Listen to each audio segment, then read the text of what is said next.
I've hit record, and then we'll just fill for a minute, and then we'll actually start the actual show, for real, for real.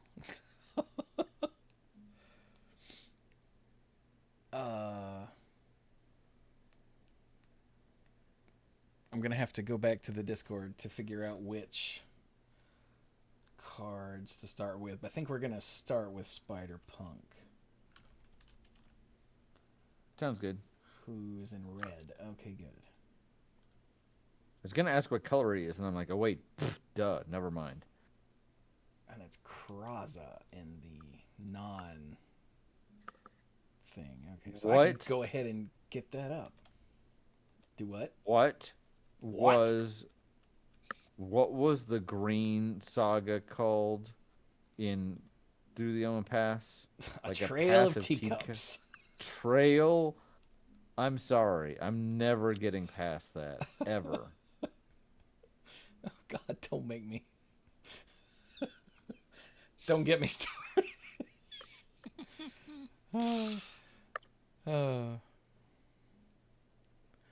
Okay. How long have I been recording? Oh, a minute. All right. That means we're good to go. Everybody good to go? Yes. Okay. One answer's good enough. Let's go. No, not starting soon. What am I doing? Oh, I just got to pause. I'm looking for a setting to change over here. No, I just got to pause and go. Okay, here we go. I'll be all right. Are you sure? No, I'm not.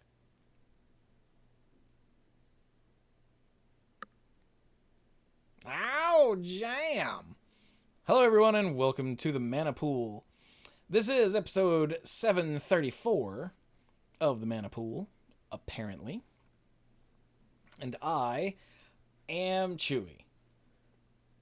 My, okay, not favorite, but a Spider-Man that I really like is the one from like the jerk version of Miguel O'Hara from 2099 from the second Spider-Verse movie. Into the Spider-Verse? Was it across the Spider-Verse? Yeah. Yeah, that was nothing like Miguel O'Hara at all from what I remember of Spider-Man 2099, but I really liked that version of him because he was so intense and self-righteous. It was really well done. So I have other dorks here. Go. Hey, I'm Brian. I'm the lead Rambler Tangent Master of the group, and I'm not as familiar with comics as these other guys are, but I don't Ghost Spider, Spider-Gwen, but if she called herself Spider-Gwen, people would be like, "Oh, really? Then who are you, Gwen Stacy?" Her vibe, I think it's really good. So I'm definitely a Ghost Spider-Gwen fan. 100%. Nice. Let's see. I'm Mike. I'm the rules guy and the game lore guy. And for me, it's like early series Spider-Man 2099. I really liked how they tried to make everything about him more science-y, but of course it was the future, so they could make up some stuff about the science too.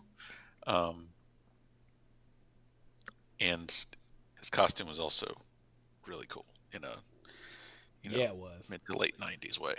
Does it kind of reminds me, it gives me a very Batman Beyond vibe. Yeah. And Batman Beyond is awesome. So I think it's actually like a Day of the Dead costume that's made out of some like super tough material because it's made for partying hard, and he just used that as his Spider-Man costume.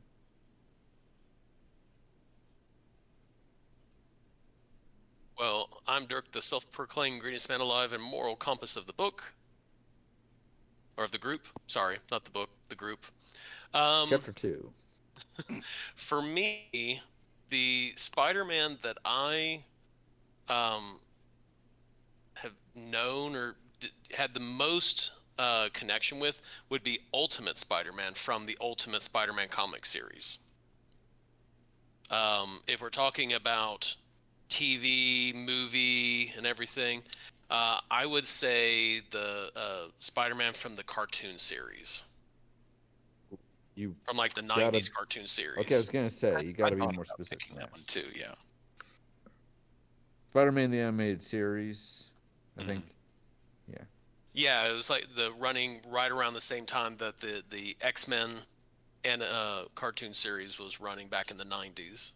Mhm. Yeah. I know the one you're referring to.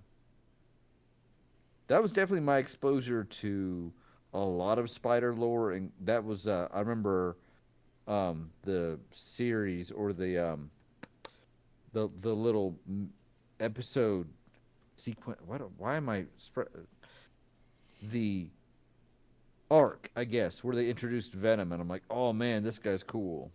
So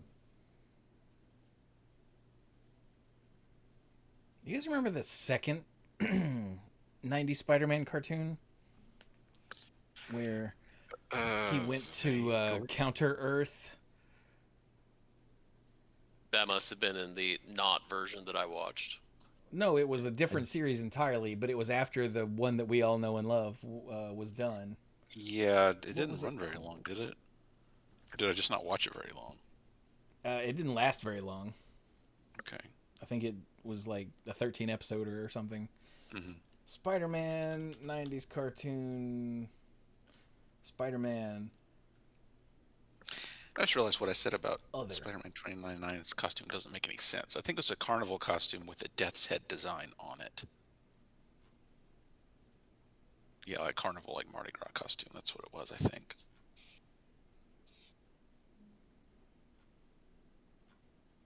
Spider-Man Unlimited, Yes. where he That had did a not have different a very costume long run at because he all. was on a different Earth, and there were a bunch of anthropomorphic animals running around because it was Counter Earth. It was a weird show. Several years ago when I watched the 90s cartoon again, I was like, oh, let's watch this one next. I think I made it through 2 episodes. I was like, this is dumb. Jay Spencer's asking, did you guys ever see the Spider-Man TV series with Iceman and Firestar? That would be What? Spider-Man and His Amazing Friends. I have, my brother and I had one episode. I don't know if it was, I can't remember if it was one episode or 2 episodes on a VHS. Like they were fighting Blue Beetle. Oh, I think the tape had one episode They of were not that. fighting They were Blue fighting Beetle. Blue Beetle. Huh? Blue Beetle is a hero from DC Comics. Oh, oh, and Beetle. heroes Well, never okay. fight each other, right? Come Okay, the on. villain called Beetle, and he happens to be blue, and that confused me. Okay. Wow.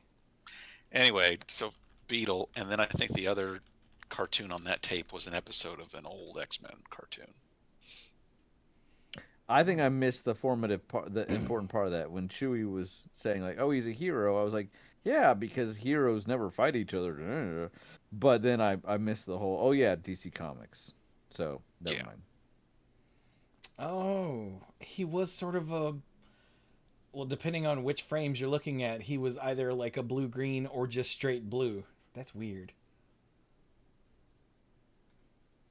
Anyway, yeah, Spider-Man and His Amazing Friends was before my time because it was like early 80s, I want to say. Oh, yeah, 81 to 83. Yeah, that was before my time. Mm-hmm.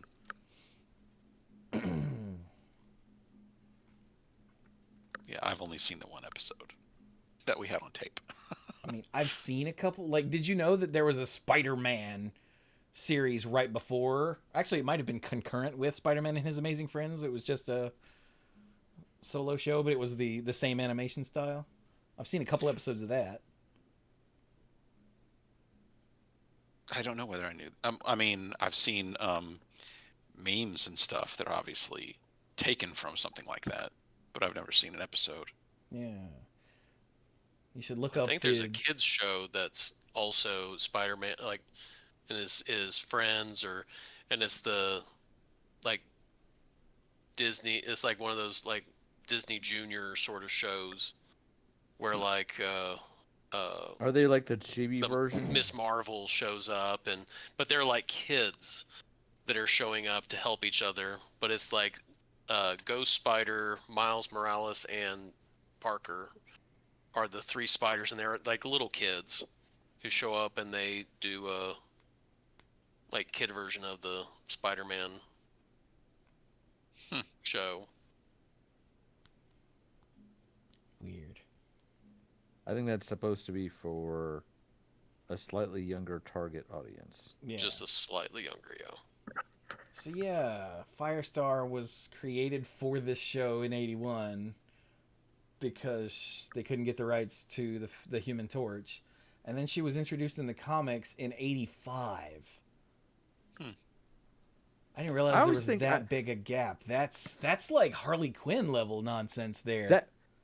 That's what I was gonna say. Is I know we need to get to the cards, but I always find it fascinating that with these sorts of things, you just assume, or I always assume, oh, this is a character from the comics. And when it's like Harley Quinn, where it's like actually it came from this other source first, I always think that's really interesting. Yeah. Anyway, it's like we needed this other medium to drum up interest so we could actually introduce and do something with these characters. But yeah, you guys should Never knew you needed them. You guys should look up the intro music, or like the intro theme for the '81 Spider-Man show that wasn't His Amazing Friends. Like, the music is whatever, but the lyrics are just a guy going Spider-Man like 4 times. It's so bizarre. Like, there's music playing, it'll show some action clips, and then he'll go Spider-Man. And then it keeps going, and then there's more action clips, and and the music, and then it goes Spider-Man. I'm like, what? Stop it! Like, the one from the '60s had the. Look that up later. The one from the '60s had the, Spider-Man, that was really catchy. Yeah. And the one from the '90s had the, like, Spider Blood, Radioactive. It makes you headbang. And then this one was just Spider-Man. Well, you knew what you were getting into. I thought this was Batman. Shut up. Anyway, hello, everybody. So, in the last episode, we took our first look at the Spider-Man Magic set. And it was slightly better. I think there was more interesting stuff here than we were expecting. At least than I was expecting. Now, I have heard from people in the Discord that it feels off. Because apparently this was originally... I've heard some people say it was originally going to be a commander set, and then like a commander decks, and then others say it was going to be like a smaller... like Aftermath sized set. And I don't remember which of those is accurate, but I've seen both of them recently. Well, yeah, I remember reading several weeks ago that it was supposed to be a smaller set like Aftermath, and then people are also saying like Assassin's Creed, and I'm like, I don't even remember an Assassin's Creed in boosters, like, so whatever. I don't know what those people were talking about. But then it was filled out to a medium size so it could be drafted and played and sealed and stuff. And other people are saying, and because Aftermath flopped a little. But I don't know about that part. 100 card commander / legacy set. Assassin's Creed was only boosters. I remember there being something Assassin's Creed, but I don't remember what it was. They weren't commander decks. They were commander boosters. What? Okay, so it was just a very small set, kind of like Aftermath was. That was only done in boosters. I don't even know if we talked about the set on the show. No, we never talked about it on the show. Yeah. It was just one of those ones that, because it was so, like, there was just either other stuff we wanted to talk about, and so we skipped over it. But yeah, with like it shows up in my Amazon, people who bought this also bought this, or maybe you might like this, and it shows up in my stuff to buy. But yeah, we never talked about it because there was other stuff we wanted to talk about, or it was like none of us really play Assassin's Creed, so it was kind of like me. Yeah. Mm-hmm.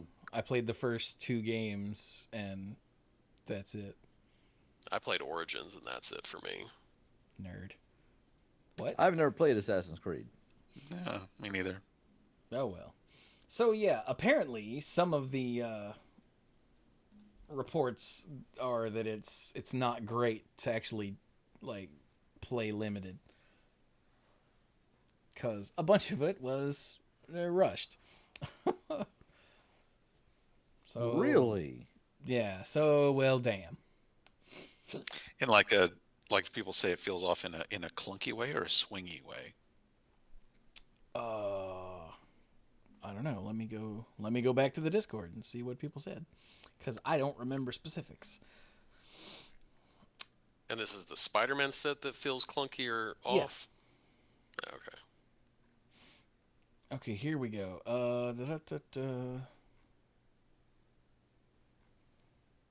Not so a hot take. The Spider-Man set was made for collectors, not players. No. Yeah. That does not shock me. I mean, Let's Yeah. see here. Okay. Apparently the Spider-Man set was already in production as a commander set, and they decided to put Universes Beyond into standard, so they had to figure out how to make a somewhat draftable format out of it. Well, that's let off with apparently. So,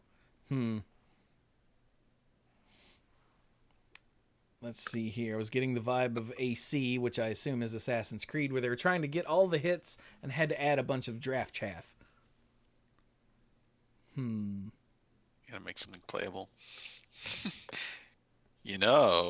they were still doing big, small blocks, they wouldn't have some of these problems.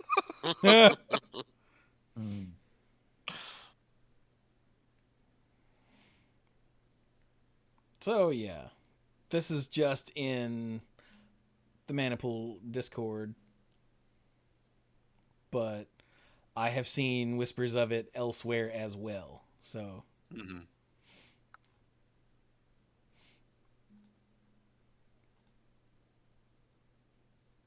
oh, let's see here. In the chat, Jay Spencer saying Aftermath bombed so hard they doubled the size of Assassin's Creed and changed all future Aftermath type products. Thunder Junction, the Vault, and Spider-Man. What's the Vault? The Thunder Junction Vault. It's a special sheet of extra stuff. Oh, he said, my son's pre-release pool had 4 copies of the same legendary common because there are so few commons in the set. I mean, 4 copies of a common in a pre-release. Oh, wait, in the pre-release pool. I was thinking in a draft. Yeah. I mean, I've had 4 copies of a single common before. 4 copies is a lot. It's never the one I want. It's never the one I want, yeah. Certainly not a legendary. 4 is a lot for a pre-release. Yeah. Even for a common. Rosewater and the Spider-Man lead designer both had articles where this information came from. Gotcha. Okay. I don't actually read the website anymore since I haven't in a long time. Since I don't care. The lead designer specifically mentioned they had to pivot hard in June 2023. Coincidentally, that's when Aftermath came out. Coincidentally, or really, really, really not coincidentally, in fact, directly related to. Crazy. Oh, well. Well, let's get into it and look at some of these cards then. Yeah. For the record, I do like the idea of having, like, common legendaries.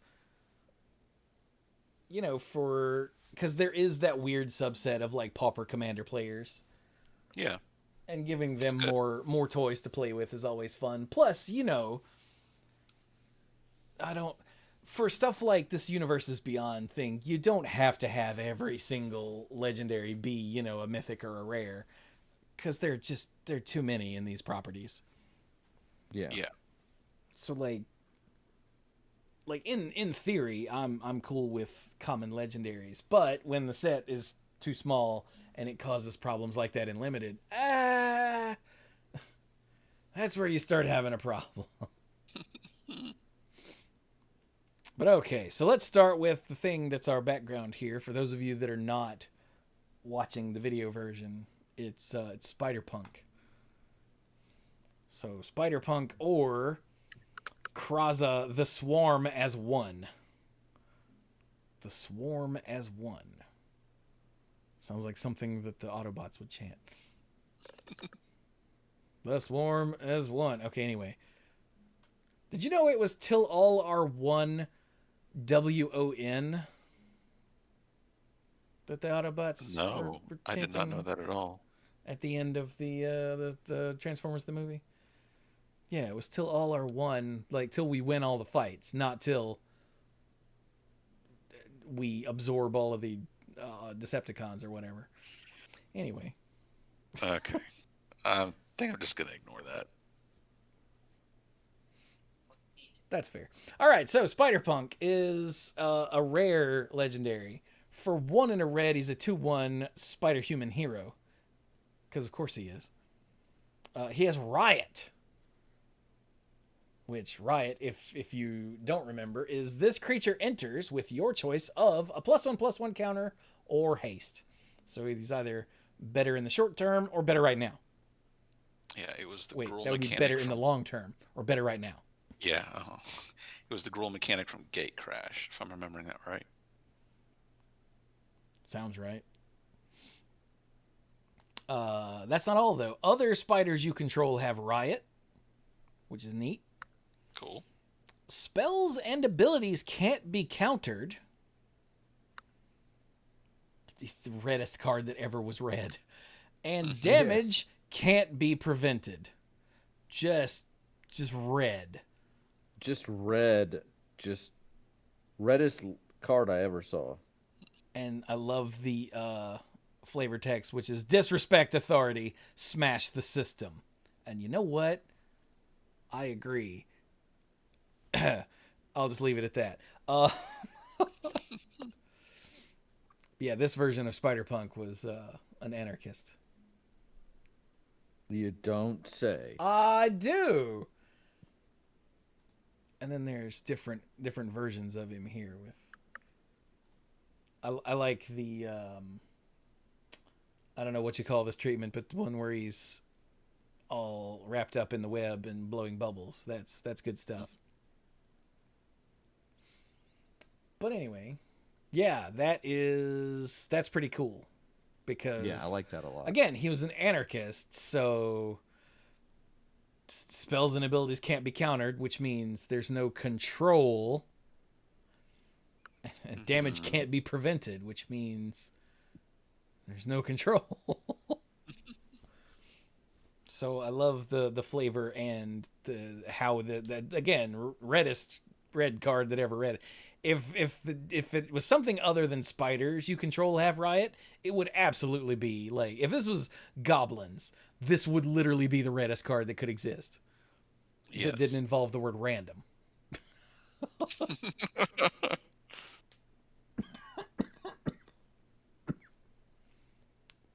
So yeah, I really like him. I think he's fun, and like a lot of spiders. Now, thinking back to traditionally, like, you know, magic spiders, not spider human heroes. A lot of spiders are, you know, they have a big ass, and they just sort of sit there and block flyers. But the ability to either for free have them come out swinging or come out with an even bigger ass it's pretty gross, really. Yeah. Like, what was that terrible red spider from Time Spiral? I think it was Time Spiral.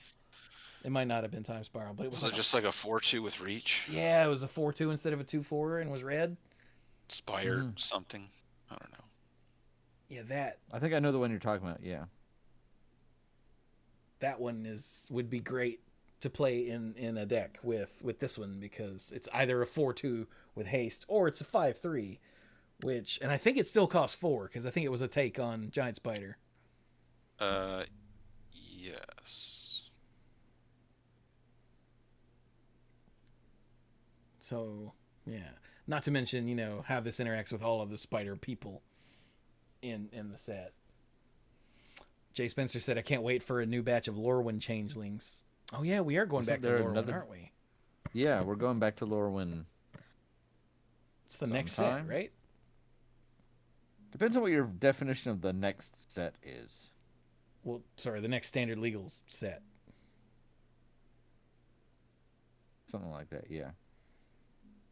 Oh, the next set is Avatar. Right. Sorry, the next non-Universes Beyond standard legal set. God, for some reason I thought we were already on the second of the 2 UB in a row set, but no, we're just on the first. Oh, God. All right, so that's But I like Spider-Punk. Spider-Punk. I like Spider-Punk a whole lot. Yeah, man. Needle Peak Spider. Needle I got the Peak. name. I thought that was it, but I wasn't going to Uh-huh. say it. I was thinking Needle Spire, actually. But Needle Spire Spider sounds really awful. So, Needle Spiders. Blah, blah, blah. so are you drinking again? Needle Spire Spider. Shut up. I never loved your mother. Anyway. Right Okay. next to it is a very interesting card. Or is there something else sweet? What? The Spider Islanders or Spider-Verse? Spider-Verse. Okay, what's that? Spider-Verse is a very red enchantment, and it works very well in this set with all the legendaries we got.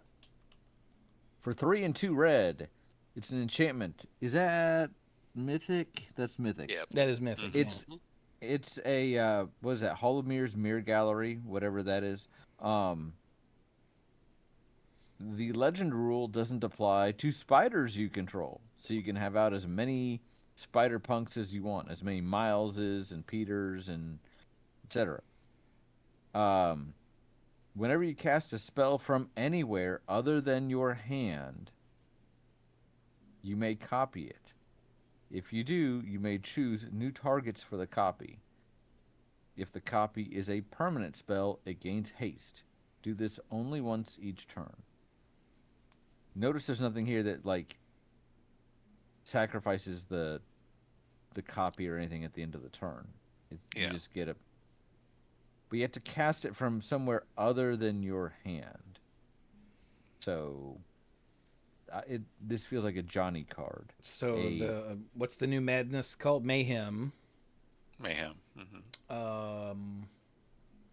Graveyard recasts. So flashback. Or there are a few creatures that you can play, like cast from the graveyard. Bless you. Thank if cards you have that were plotted exiled the card. Mm-hmm. that you can play, until the end of your next turn or whatever. Yes. What about things on an adventure? You cast those, right? You do. Yes, and they do sit in exile while they wait. Yeah. So this has a lot of stuff going for it. It does. More than you'd think. The non spider card is called Arachnomania, which I do not like at all. Fair. Hell no.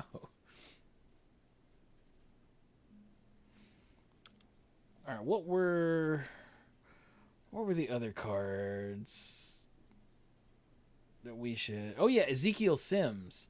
I didn't realize Ezekiel had a card. It's good too for what it is. Where is he? What color? He's in Green, green. mono green.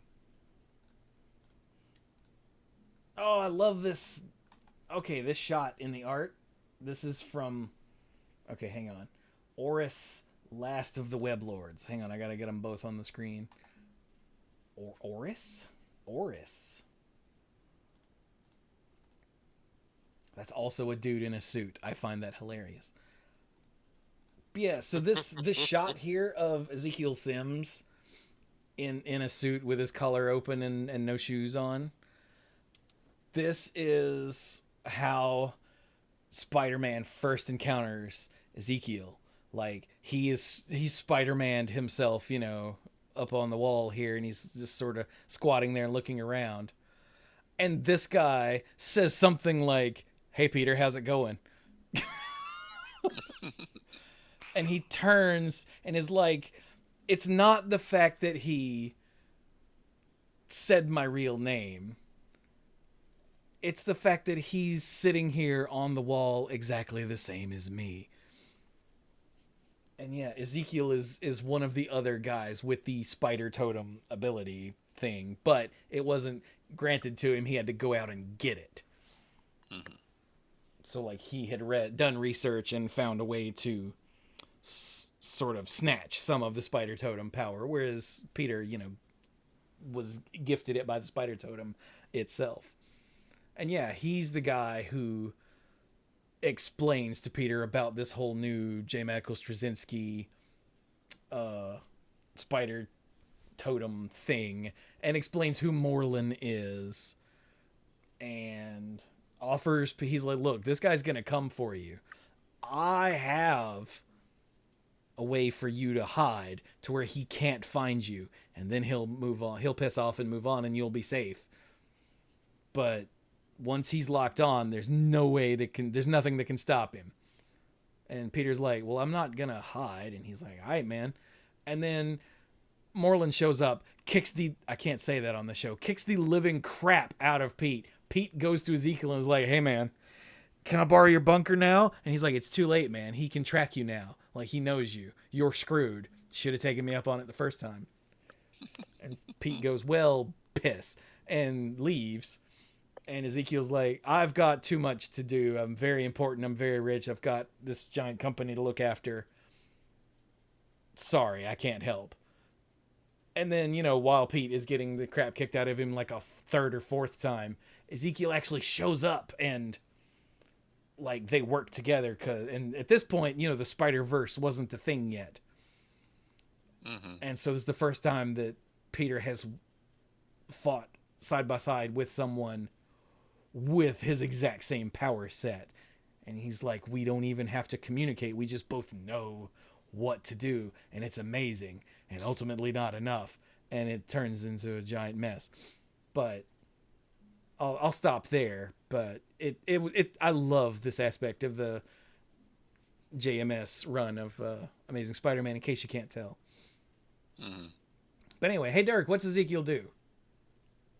Let's see. Ezekiel Sims for 4 and a green. He's a 3/5 legendary creature, Spider-Man advisor, Spider-Human advisor, who's uncommon and has reach. And says, at the beginning of combat on your turn, target spider you control gets +2/+2 until end of turn. I mean, Yeah. flavorfully, yeah. He shows up and teaches him how to do stuff. Or how to deal with stuff. Or explains, gives them information. And the flavor text, for all his wealth and power, there's a fear deep inside Ezekiel that spurs him to train others. And that fear is, Morlun's gonna come for me. And I like that he's not a human. He's an advisor. Because, I mean, he's not a human. He's not a hero. He's an advisor. Yeah. Yeah. Flavorfully, this card hits. Mechanically, it's fine. Yeah. And it doesn't have to be another spider, so he can just be a 5/7 during combat if you want to. Oh, God, it doesn't say another, does it? Mm-hmm. Oh, my God, there are a lot of things this card doesn't say. My brain straight up inserted another target spider. Oh, yeah, then it'd just be like, but... Okay, yeah, this is better than that then. Oh, and Jay Spencer pointed out he even has normal spider stats. He does, he's a 3/5. He's a plain-ass spider.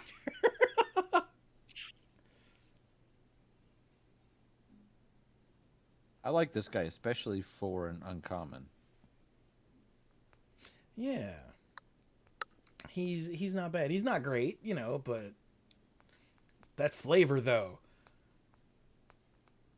So, yeah, seriously, though, you guys can find it online or at used bookstores or whatever. The J. Michael Straczynski run on Amazing Spider-Man is so good, except for some of the later bits where it turns out that Gwen Stacy had boned Norman Osborn and somehow had a kid, and somehow that was kept secret from literally everybody.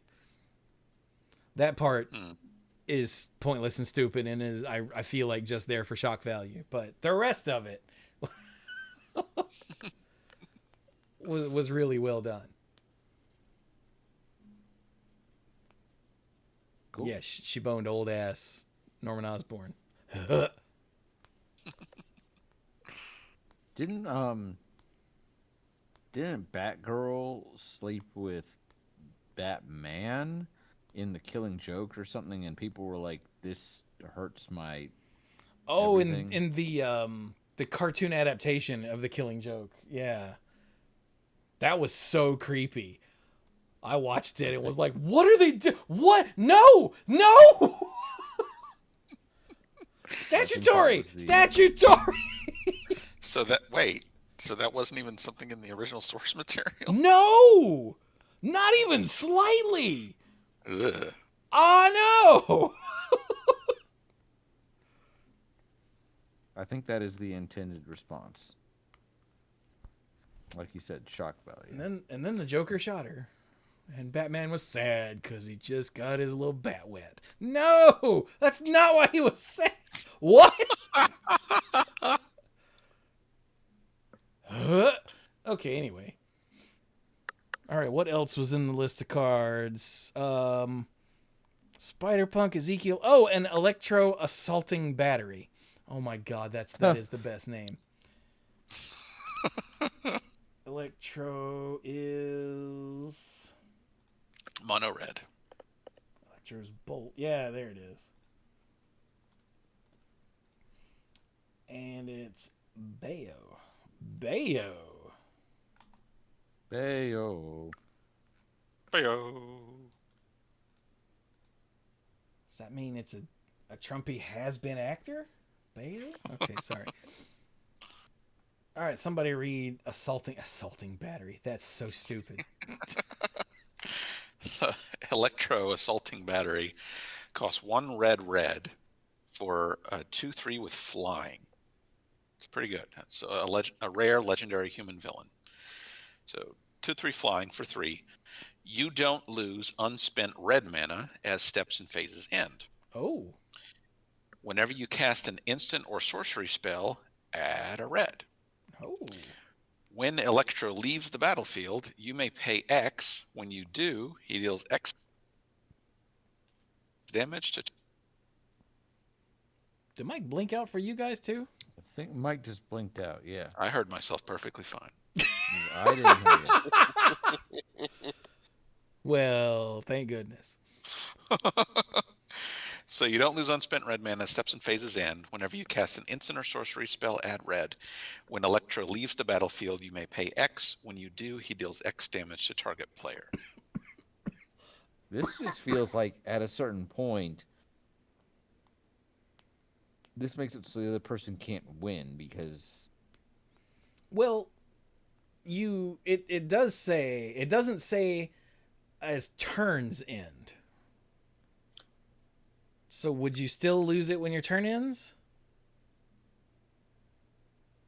Yes. They don't need to make that distinction here. Because that's just the way the rules are written, steps and phases. Because the reason you also lose unspent mana as your turn ends is because your cleanup step ends. So you don't lose this between turns. Correct. Oh, okay. It almost sounded like you said yes, so... Yeah, you were like, yes, but then no. And I was like, wait, what?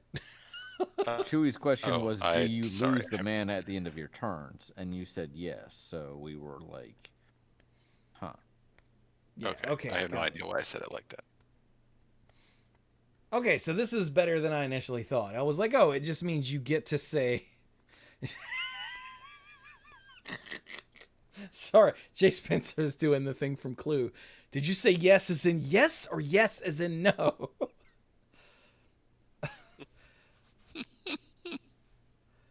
Yeah, so my fault. Yeah.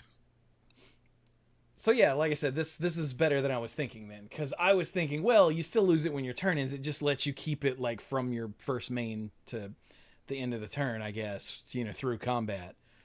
But no, if you get to just leave it there throughout whatever, then yeah, Brian's right. It is possible to just get to the point where your opponent can't kill Electro or else they lose. Mhm. But it says leaves the battlefield. So if you have some other way to do it yourself, then Yeah. Like with web slinging. Yes. Web slinging, exactly, yeah. sacrificing it to something, just bolting it. Whatever. Assaulting battery. I can't get over how bad the name is though. Like it's good, but it's bad. You can be both. It's a classic pun. And yeah, the Omenpaths version is Bayo Irritable Instructor, which, yeah, I see that. Bayo.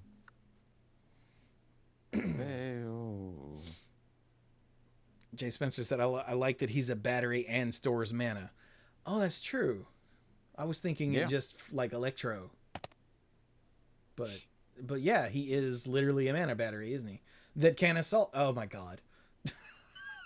Now I hate the name more.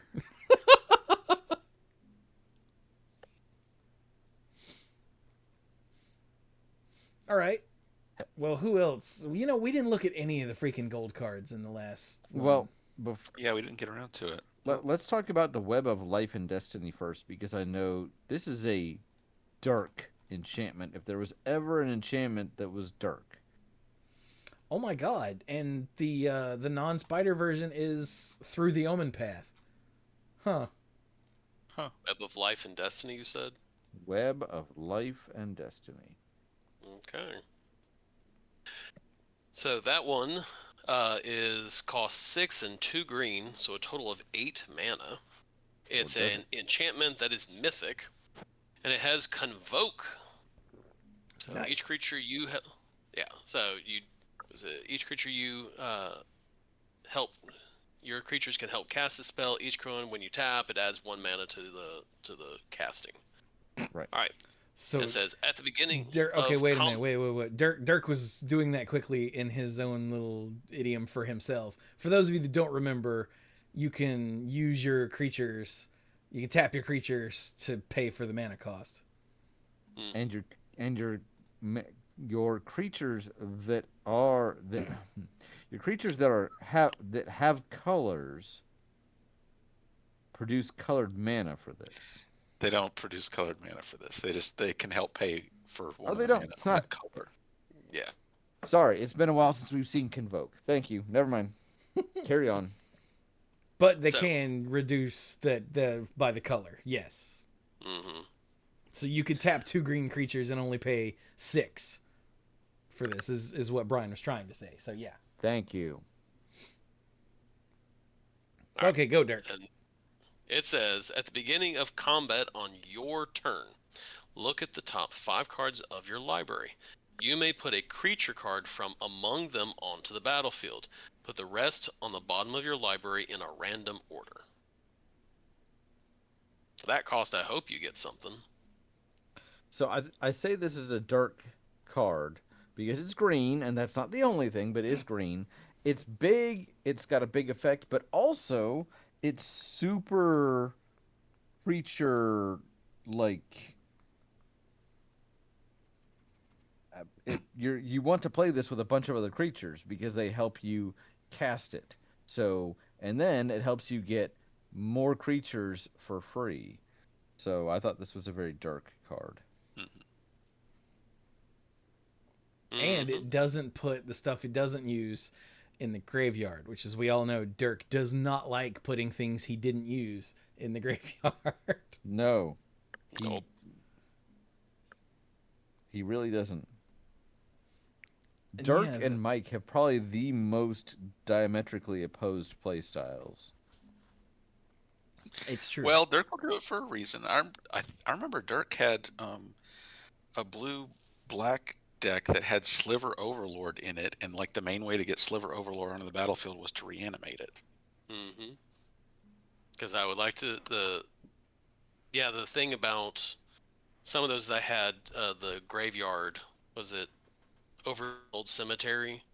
And the whole thing was, okay, yeah, my creatures die. Okay, that's awful. Hey, look at that. It comes back. But I just want to make sure I covered that before we got to gold. Because you're right. We covered no gold stuff. and there's a lot of gold stuff. And again, the Through the Omenpaths version of this is called Through the Omenpath. So this is the name of the set here on this card. And I think this does enough to be that. Yeah. Yeah. All right. So let's look at some gold cards. How about have you guys seen Cosmic Spider-Man? I have seen Cosmic Spider-Man. Yeah. Oh, you all have? That's too bad. Oh, what's... I thought I would remember this one. Is this one? No. Oh, wait, it's the 5-color one. I don't have to remember its name. There we go. Oh, Signs of the Earth Spider. Right.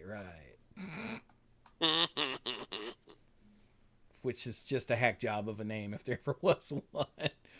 Yeah. Like, really? That's what it is? It's dumb. All right, so Cosmic Spider-Man costs a Wooburg, so one of each color. And he's mythic, a legendary 5/5 spider-human hero. And Cosmic Spider-Man might as well say has oh my god, I've forgotten her name. My brain is getting stuck on Akuma. Achroma. Chroma, there we go. Sorry. Oh, Chroma, not Corona. I've actually been thinking about Street Fighter randomly a lot lately. Okay, so yeah. Oh, because I was playing Marvel vs. Capcom. There we go. But yeah, Cosmic Spider-Man might as well say, has a chroma because he has flying, first strike, trample, lifelink, haste. And at the beginning of combat on your turn, other spiders you control gain flying, first strike, trample, lifelink, and haste until end of turn. And Cosmic Spider-Man, oh god, Cosmic Spider-Man is weird. Cosmic Spider-Man is when this force for good, or whatever, in the Marvel Universe called the Enigma Force joined up with Spider-Man. Mm-hmm. And gave him, like, it's supposed to be a thing that flits around and latches on to people in desperate need for just long enough for them to do their thing. And they, for just a few minutes, they become Captain Universe. But when it latched onto Spider-Man, for some reason, it stayed with him for, I want to say, a few weeks. And while he was Spider-Man, he had just a ridiculous amount of power compared to normal. Mm-hmm. And he used it to fight off the... I can't remember.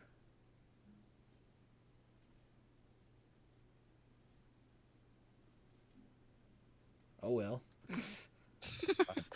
He used it to fight off the other Spider-Man who was pointing at him. It's some sort of big-ass powerful thing that Spider-Man... the Tri-Sentinel, there it is.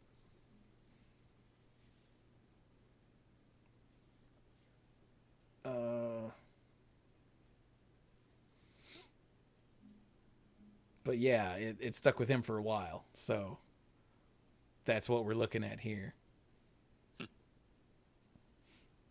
Oh, and the flavor text says, the Enigma Force granted Peter the greatest power, and with it, the greatest responsibility. Aw. I do think the line gets a bit overused from time to time, so... Yeah, that one's a bit much. Yeah. We have other ways of saying this, guys. Have you seen Mr. I have not. Negative? Wait, have I seen what? Mr. Negative. I saw that there was a card named Mr. Negative, but I haven't seen the card itself yet. So, Mr. Negative... Well, then, do you want to read it, since you haven't read it? Nah, go for it. Okay, so, Mr. Negative costs 5, a white, and a black. He's a legendary human villain. He is mythic. He has vigilance and lifelink. The art on this is so good. And he's a 5/5. So for 7, he's a 5/5 with vigilance and lifelink. He has Dark Force Inversion. When Mr. Negative enters, you may exchange life totals with target opponent. If you lost life this way, draw that many cards. Oh my And god, remember, that's so cool. Yes. And remember, he has vigilance and lifelink. So yeah, That is this is, so cool. I like this a lot. Because, you know, you'd think if you have the highest life total, you would just never play him. Because why would I take damage? But now with this one, if you don't have the highest life total, why wouldn't you play him? Mm-hmm.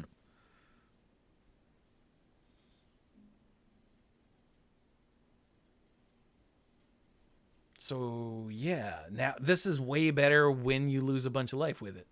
Not like a whole lot, but I'd say it's good either way, but yeah, one way is fine and kind of niche, and the other one is ridiculously powerful. I don't know if I would call it niche if you were at like 4 life, and then the opponent is suddenly at 4 life. I guess. But you just spent 7 mana on this guy, so I guess you didn't die next turn by doing that. Or all of a sudden they're at 4 life and you attack and kill them. So that's fair, sure. I'm saying that I am Or not a cat trying jumped to up on the table and knocked everyone's life die over. Like I'm saying that there's no situation that this is not good in. I mean, yeah, that's true. But what I'm saying is if it didn't have the card draw, if you ended up going down, Oh yeah. then no one would ever play this. Oh, I got you. Yeah, it Yes. would Okay, without the card draw, then this would just be like, huh. Be like, oh, I get it, Mr. Negative, and then it would sit in the binder forever. But I do like, you know, lose life, draw cards. That is, I mean, as we all know, I love paying life to draw cards. So this one, and as you pointed out, he does have built-in lifelink. I actually I don't know anything about Mr. Negative except his appearance in the Insomniac games, because he was after my time in the comics. I didn't realize that the guys behind him there, they were his gang that you fought throughout the city in the Insomniac games. I didn't realize they were from the comics. The demons, I think they were called. In the mobile game that I play, the Marvel Strike Force, Mr. Negative is in it, and once a turn, he spawns a lackey, one of those guys, and he has this passive called Inner Demons that can force your characters to attack each other. So I guess switching morality, but I don't know That a is lot a about him thing otherwise. that he does in the games, is he can he turns a bunch of, like, to escape at one point, he turns a bunch of, like, they're at a college, and he turns just some of the college students into violent lunatics that start attacking all of the other college students, and causes a big ruckus, and Spider-Man has to go, you know, save all of these people from beating the crap out of each other instead of dealing with Mr. Negative. Mm-hmm. And he tries it on What is, Spider-Man, but because Spider-Man is, like, the goodest, it doesn't work. Feels like a bit of a cop out. What is the Into the Omenpaths version of Mr. Negative? Withar, so it's Wither, but with an A instead of an E. Withar Cocoon Keeper. And that is supremely weird looking. Yeah. I can't actually exactly tell what's going on in this art. Oh, Jay Spencer said there's too much players can't gain life running around now anyway. Oh yeah, you're a red player, aren't you, Jay Spencer? Is that you? Or am I thinking of someone else? There's the red creature, the 3/3 for 3. The Screaming Nemesis. I'm kind of tired of that. I don't even play a ton of Lifelink, but I feel like it's played everywhere. So Probably, yeah. Yeah, it's pretty important. All right, what else? Mr. Negative is cool though. I like that. yeah, I just suggested one. What'd somebody else see? There's another villain with lifelink, not too far away. Morbius, the living vampire, makes an Oh, it's Morbin time. and then he morbed all over everyone. It was awesome. I loved the part where he was Morbin. So Morbius cost 2, a blue, and a black for a 3/1 vampire scientist villain who is uncommon and legendary. So 4 mana for a 3/1, all that stuff with flying and vigilance and lifelink. And also an activated ability. Pay a blue and a black and exile this card from your graveyard. Look at the top 3 cards of your library. Put one of them into your hand and the rest on the bottom of your library in any order. So a decently costed flying lifelinker that can also replace himself if something happens. Yeah, like just on stats, I would love to have this in limited. Mm-hmm. Oh, yeah. Like a 3/1 with flying vigilance and lifelink. Oh, shut up.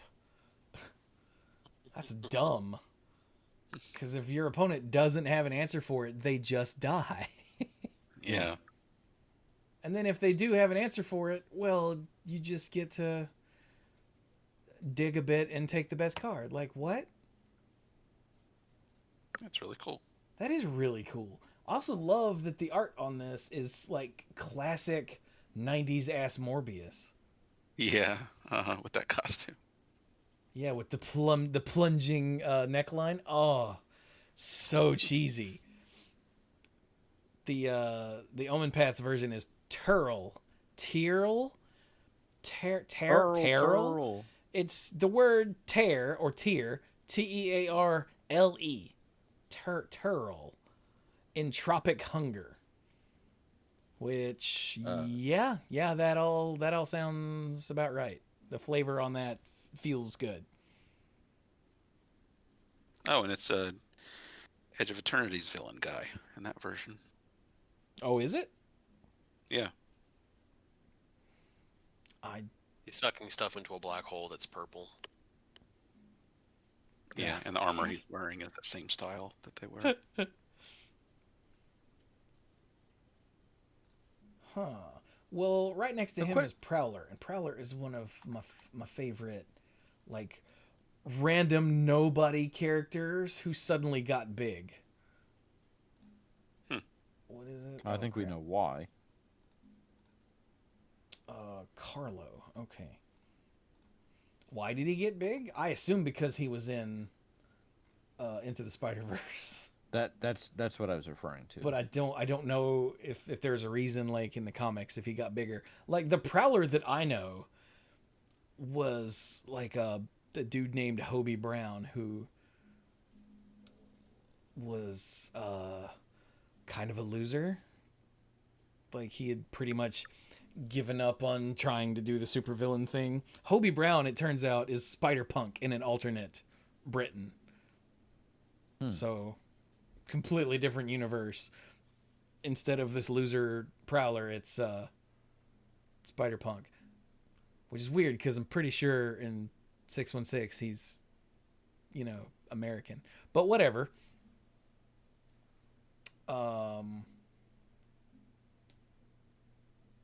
Yeah, but then in Into the Spider-Verse, it was a later version of Prowler who was Miles's uncle. And yeah, drama ensues. But like really, he was just a nobody. Which is too bad because his look was really cool. Like this is what he looked like. Like this is designed before Spawn. Like, Mhm. you'd think, oh, ripping off Spawn. Nope. Other way around. But anyway, for one a blue and a black, he's a 2/3 human rogue villain. Ooh. Who is uncommon. Legendary, of course.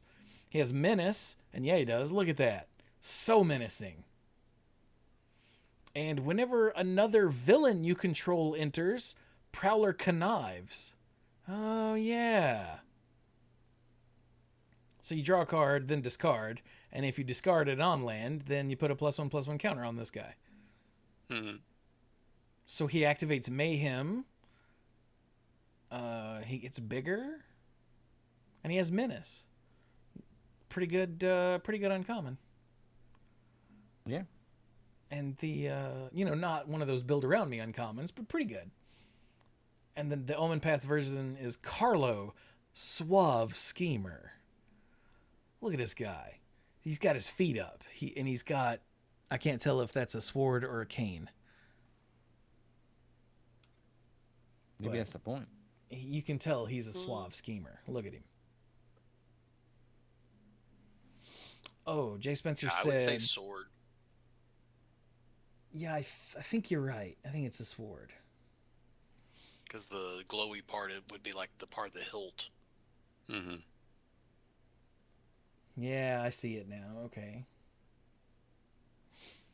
Jay Spencer said that Morbius is one of the few cards that have a buyout where the legend rule on a common or uncommon doesn't bother you, because if, it's stuck in your hand because of the legend rule or whatever, you can just play it and then draw a card. That's good. Yeah, Which, and I don't know or if- you don't feel so bad about using it as fuel for a draw one, discard one effect. Exactly, yeah. I was going to say, Or I don't know if it would be like worth... conniving. I don't know if it would be worth playing it to legend rule it just to draw a card, because that's 6 mana, but... Hmm. Yeah, but with conniving living so solidly in blue and black in this set, he's excellent for that too. Yeah.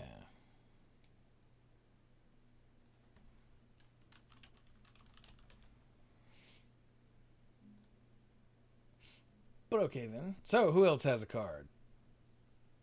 Well, there's. Go ahead, Dirk. I was going to say Jackal. Genius geneticist. Oh It's a Simic card. God, not Of course. Yeah, Dirk. you know I was looking for a Simic-ish card. So for green-blue, he's a legendary creature, human scientist villain, who's rare and is a 1/1. He also has trample on a 1/1. That's awesome.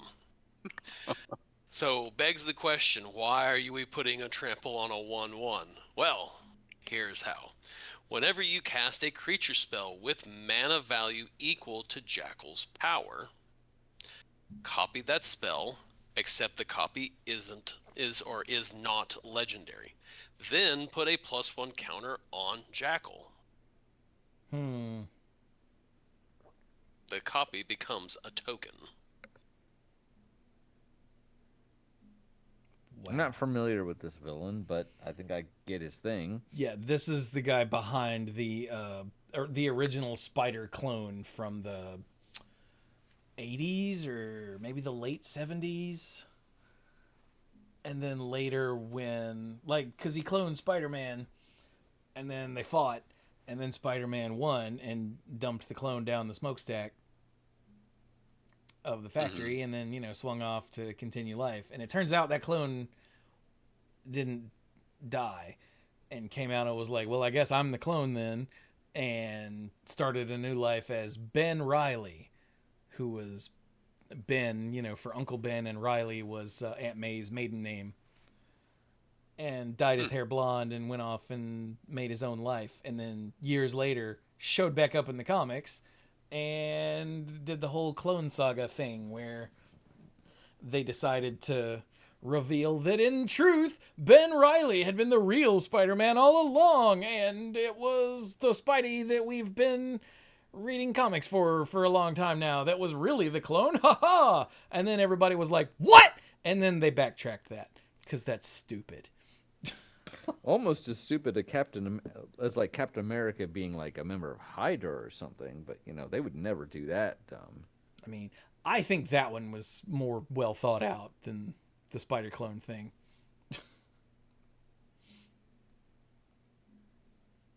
Because they do a lot of stupid stuff to Spider-Man in the effort of like shaking things up that sound stupid at the time. Like, do you guys know about Superior Spider-Man? Isn't he like docked off in Spider-Man's body or something? Yeah. It's Otto Octavius who took over Spider-Man's body and therefore life. But which at the time was like, this is so stupid. And then the way that they actually went through, I think he's got a card in here. The way that they actually went through with it turned out to be actually really good. Apparently, I haven't read it myself. I'm just going from the vibes I get from the comics industry or the comics people on the internet. But like that one, when they started it, I think they knew where they were going and why. Whereas with the Spider Clone, it really feels like they were just, let's do something to shake things up. Oh, it was really this guy. Ha ha! And then later they're like, no, that was a lie. Sorry, it was a mistake. They were wrong.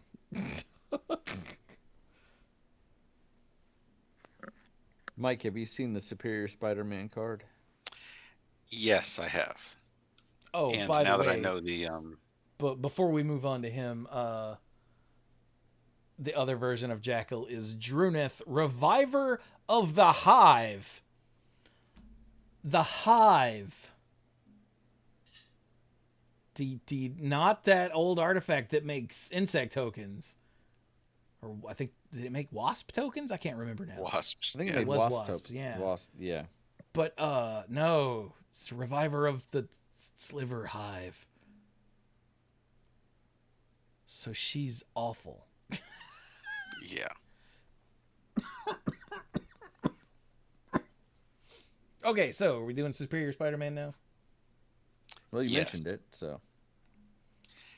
And for this, for 2 blue and a black, is a rare legendary 4/4 spider human hero. And the ability here, they have it styled as a mind swap. You may have Superior Spider-Man enter as a copy of any creature card in a graveyard, except his name is Superior Spider-Man, and he's a 4/4 spider human hero in addition to his other types. And when you do, exile that card. So you can just play him as a 4/4 if that's all you really want, or if there are no cards, if there are no creature cards in graveyards, you're not stuck holding on to this. Yeah. Yeah. But yeah, I love the flavor on this. Like Otto somehow, I think he switched his and Spider-Man's minds, and he was dying, so he switched their mind. He did a Freaky Friday Yeah. just before he died, or there was a big explosion and then he died. I don't remember the specifics, having not read it. So maybe myself. less Freaky Friday and more Thing on the Doorstep. Aw. Aw. What is that? Why does that sound so familiar? It's a Lovecraft story. That's why. Okay, thank you. I was like, that's not Goosebumps. It's darker than that. What is that? Yeah, much darker. Because I know I've read it, but I couldn't remember. Okay, thank you, Mike. I feel better now. But yeah, so like I said, he switched their minds and then he died, which means he didn't die. Peter died. But Peter, I guess because comics, even though he died in that body, he still was like in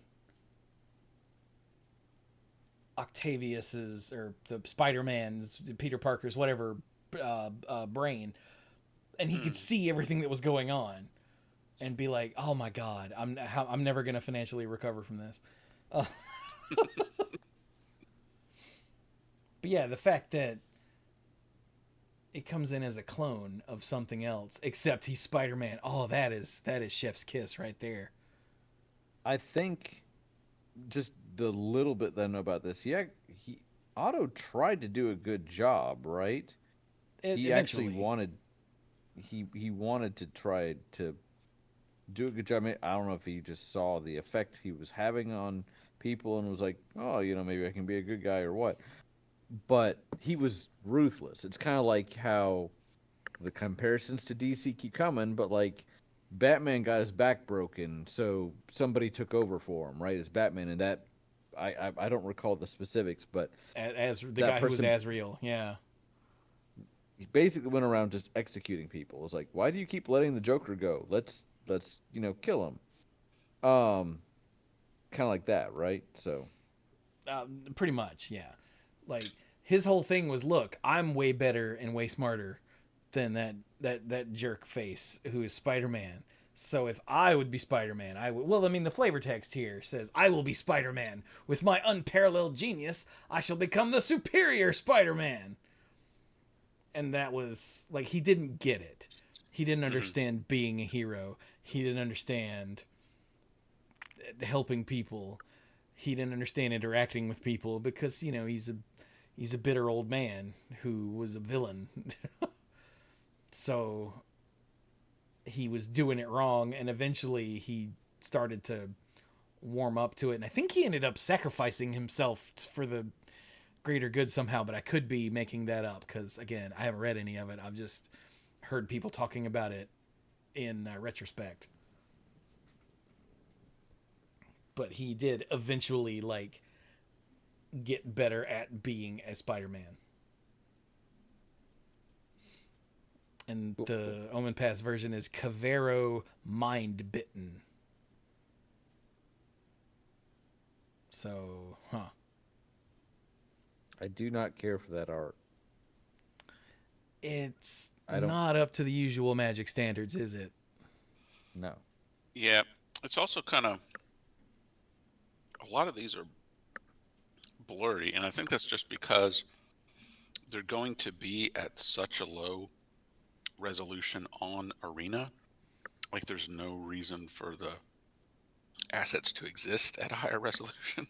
Mm-hmm. That could be, yeah. Like, they'll get their few splash arts at high res for the splash screen or advertisement purposes in the app, and then all the other arts can be whatever. Mm-hmm. And also, I don't know. I mean, they had to have expected that they would need to get a whole nother set worth of art assets for this. But if they also had to do some of it in a hurry, then they could probably only afford to solicit very simple things. Yeah.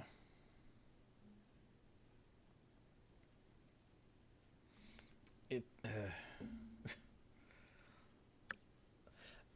My first thought on looking at some of these being blurry was, I wonder if these were parts of a different piece of art that they just cut up and zoomed in. There's a possibility. But I don't know. That's just because, when you take art that's of a certain resolution and then you blow it up, it gets blurrier. That's just how it works. So that was my first thought. I have no idea if any of that is accurate or not, but. Ooh. Hey, Dirk. Yep. Have you seen Spider-Man 2099? I mean, I've seen... Because this Spider-Man cool. 2099? Yeah. Right. So for Blue-Red, it's a 2/3 legendary creature, spider, human, hero that's rare. And from the future, you can't cast Spider-Man 2099 during your first, second, or third turns of the game. Get it? Because That it actually comes from feels the backward future. to me. Yeah, Mhm. but that almost feels backward to me. It's almost like, hey, he's from the future. You have to play him early. But What? No, anyway, Brian. What? He's not coming back. He's from the future. So the only way you can get to the future is to just get there. Mhm. You have to play him so in we're the seeing future. him in his time, not in our time. Yeah. Okay. And Correct. the future Okay, all right. is the late game. Yeah. We're in the future. Which would Okay. be turn I'm 4, apparently. Yeah. Yeah. Turn apparently four is turn 4 is 2099. in standard these days, I feel like most games are done by turn 4. So yes. Well, Oh. we'll have to see where everything stands in 2099 then. But anyway, we got Double Strike and Vigilance.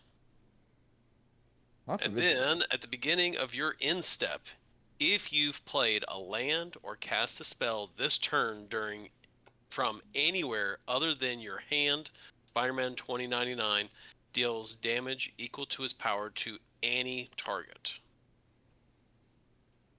I mean, that if you've played land is doing a lot of work here to make this thing more relevant.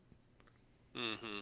But casting a spell from anywhere other than your hand, we've already talked about. There's mayhem, there's adventures or things on an adventure. There's I feel like I need to take a look at the card-specific notes for this. What that's supposed to mean. I don't think if you played a land at all. I think if you played a land if you played a land from anywhere other than your hand or cast a spell from anywhere other than your hand. oh, okay, hang on. Let's go look at the what would this be? It'd be Spider-Man MTG. What is that called? Set release notes. Release notes. Ah, here we go. Control F. 2099. Dang. What do you mean, bading?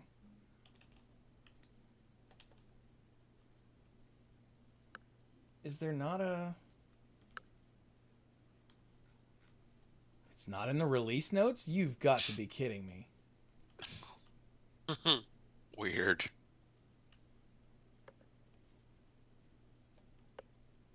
Oh, wait a minute. Hang on. It might be that this website isn't loading properly. Okay, there we go. 2090. No, it's not mentioned at all. Maybe they think it's self-explanatory, or they'll be like, "We'll just play it on Arena. Let Arena tell you." Yeah, it doesn't do that on Magic Online is a thing that made lots of judges want to stab people back in the day. Back in the day. Well, yeah, because judges aren't a thing anymore. Oh, true. Spider Punk, Spider Sense, Scarlet Spider. Yeah, dude, this does not have an entry. I'm in the PDF now, like looking around. Mm-hmm. Can you search a PDF? Should be if it's set up right. Fit to page, rotate. Where I don't see a search. You button. should just be able to do Control F. Oh, can I Control F on the PDF? Yeah. 29. Ba-ding. No, nothing. Not a word.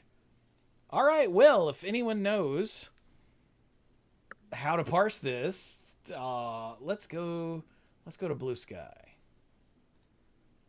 Search for Spider-Man 2099. Oh no, there's too much. Whoops.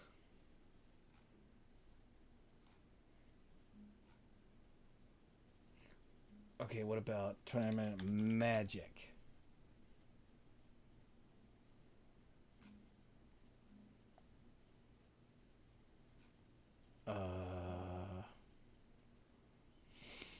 Well, I'm not finding anything by just searching for it.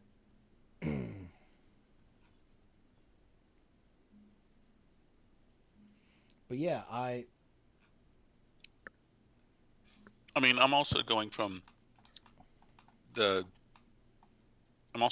angle where it's like, okay, it's already. Okay, yeah, you had to wait to cast it, but it's already a 2/3 with double strike and vigilance for 2 mana. So if it was just like, oh, play a land, shock something, that seems too easy. That is true. Yeah. But how often do you really play lands from? I mean, it's not never.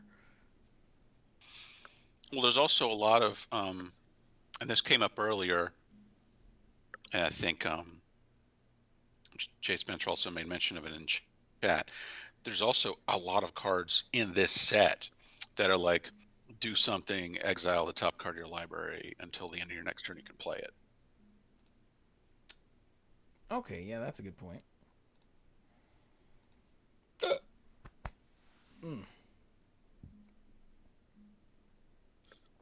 So it's just giving you, if you're doing stuff like that, it's giving you the bonus, even if you ended up just playing a land from exile versus getting a spell. I gotcha. All right, so it's not as limited as my brain was initially thinking. Mm-hmm. Neat. It is a really cool card though, and the other card is Uharis the Storm Spinner, and it's a dude on a big ass spider with blue and red lightning, which is pretty funny. Because Spider-Man 2099 is straight blue red, both the card itself and his outfit. Mm. Yeah. Okay, then. Oh, Jay Spencer said we should talk about some lands. Okay. All right.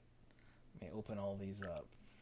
Daily Bugle, Well, Jay Multiversity Spencer Passage, is, in fact, the boss of me, so. Oscor. Okay. So these are 3 very specific lands. Yeah. Hang on. Fearsome Ridgeline is that one.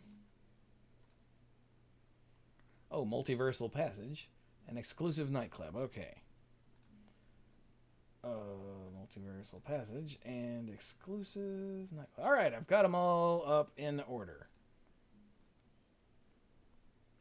Alright, the Daily Bugle building is uncommon. It taps for colorless. You pay 1 and tap to add a mana of any color.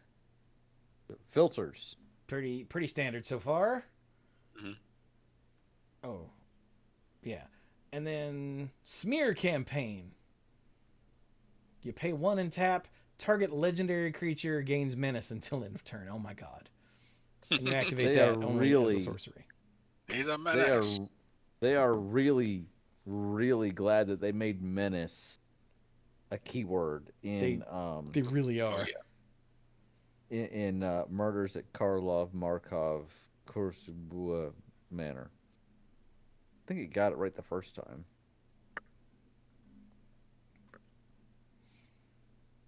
But yeah, that's But hey, pretty yeah, funny. making a legendary creature more difficult to block, or removing a legendary creature's ability to block is pretty good. Wait, what? No. That's you're thinking about suspect.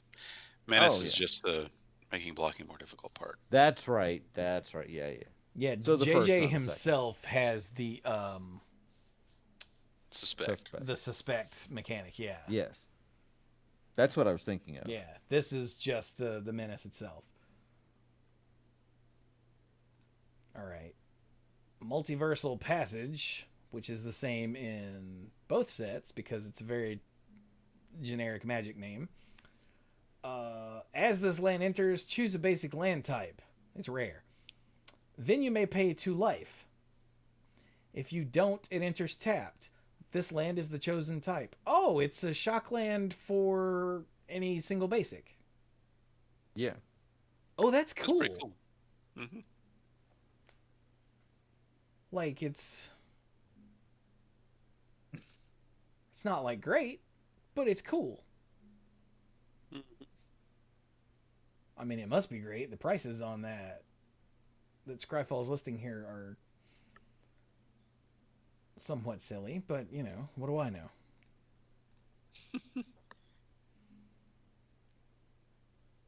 All right, And then Oscorp Industries or Exclusive Nightclub. Oh my god. I'm guessing Another that's a new rare. Capenna theme. Do it. I'm guessing that's a new Capenna theme for the nightclub. I don't know. Maybe? It's not really jumping out at me as New Capenna, but I also didn't pay a whole lot of attention to the art styles. Oh, are they art in that set? Yeah, I mean, it's like Art Deco Ravnica, basically. Oh, in that case, yeah, that is definitely what's going on in this art. So it's rare again. This land enters tapped.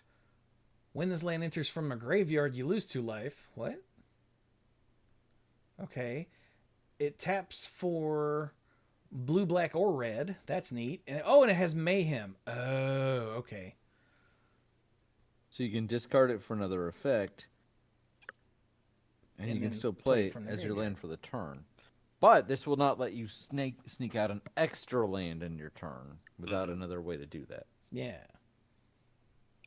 Yeah, I read enters tapped. When it enters from a graveyard, lose 2 life. I'm like, all right, when's that ever going to happen? Oh, it's on the card.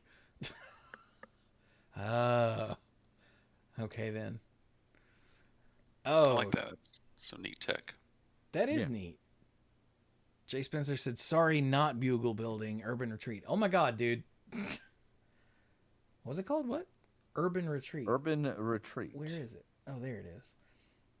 All right, Urban Retreat. Is it Urban Retreat? It's Urban Retreat in both. All right, hang on. Because, again, that's a nice generic name.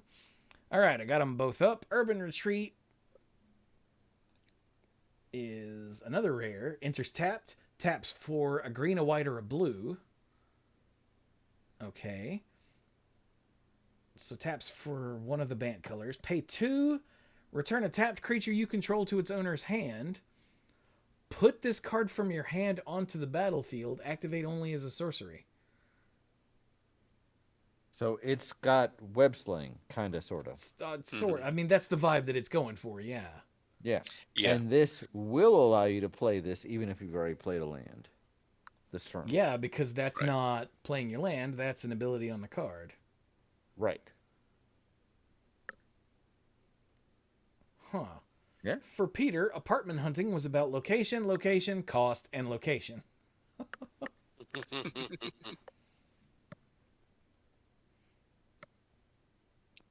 Yeah, those are both really cool, or 3 of those are actually really cool mechanics.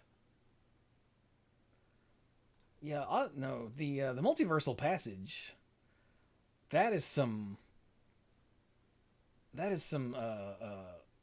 color splashing tech I'm surprised we haven't seen before. Color fixing tech, rather. Not like this. There's been a couple of other things, but they end up being costlier. Like, you have to pay 1 life every time you want to make the colored mana. Otherwise, you would just get colorless from it. But this, only having to pay 2 life once or not at all, that makes it more useful. Yeah, this is really only good on the turn you play it, and then until you find more of the thing you need. Huh. All right then. So, what else has anybody else got? Anybody else got stuff? I have, so, objectively, well, this used to be an easy question. Objectively, what do you think is the best Spider-Man movie? Let's see. The original Spider-Man 2 or the first of the new ones? I was gonna say either the Spider-Man 2, the one with Otto Doc Ock. Octavius, yeah, or No Way Home. It's a bit convoluted, but Which one was No Way Home? Though all of the Second one. names for these involving the word home really throw me off. Because the first new one was Homecoming, and then the second one was No Way Home, and then the third one I don't know. No, the second one was Far From Home. It was Far From Home. The last Far one From was No Way Home is the third one then. The one with Doctor Strange and all the callbacks. Oh, okay, that one. Gotcha. So, but I was gonna say, the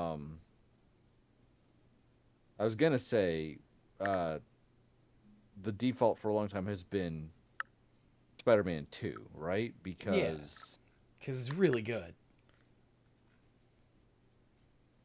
And so I was gonna go to Doc Ock, and all of a sudden, like, my browser freaked out. But there's two different Doc Ocks in here. There's a mono blue, and there's a multicolor. Really? And I'm not sure which one I like better. I think maybe the mono blue. So, mono blue is Doc Ock, Sinister Scientist, and he's got more of the look of Spider-Man 2 in here. The gold one has his traditional, I think, comic book look. But Doc Ock's Sinister Scientist for 4 and a blue is a 4/5 legendary human scientist villain. Is that common or uncommon? Common. Is that common? Wow, I really like this. As long as there are 8 or more cards in your graveyard, Doc Ock has base power and toughness 8/8. And as long as you control another villain, Doc Ock has hexproof. Doesn't seem to be that hard to do in this set. So, it's a little more straightforward, but I kind of really like this one. The other one is much more in the, like, the theme of... the mono blue one is Ozor, Chronicler of Collapse. Chronicler of Collapse? Don't ask. Yeah, he's got... It looks like little worlds floating around him, so... I guess if 8 worlds die, he gets really powerful, or something. Again, the flavor on all of these is sort of kind of an afterthought, it seems. Yeah, I feel like I'm getting a TLDR halfway through so many of the names in the Omenpaths set. Oh God, you're right. Oh, that's sad.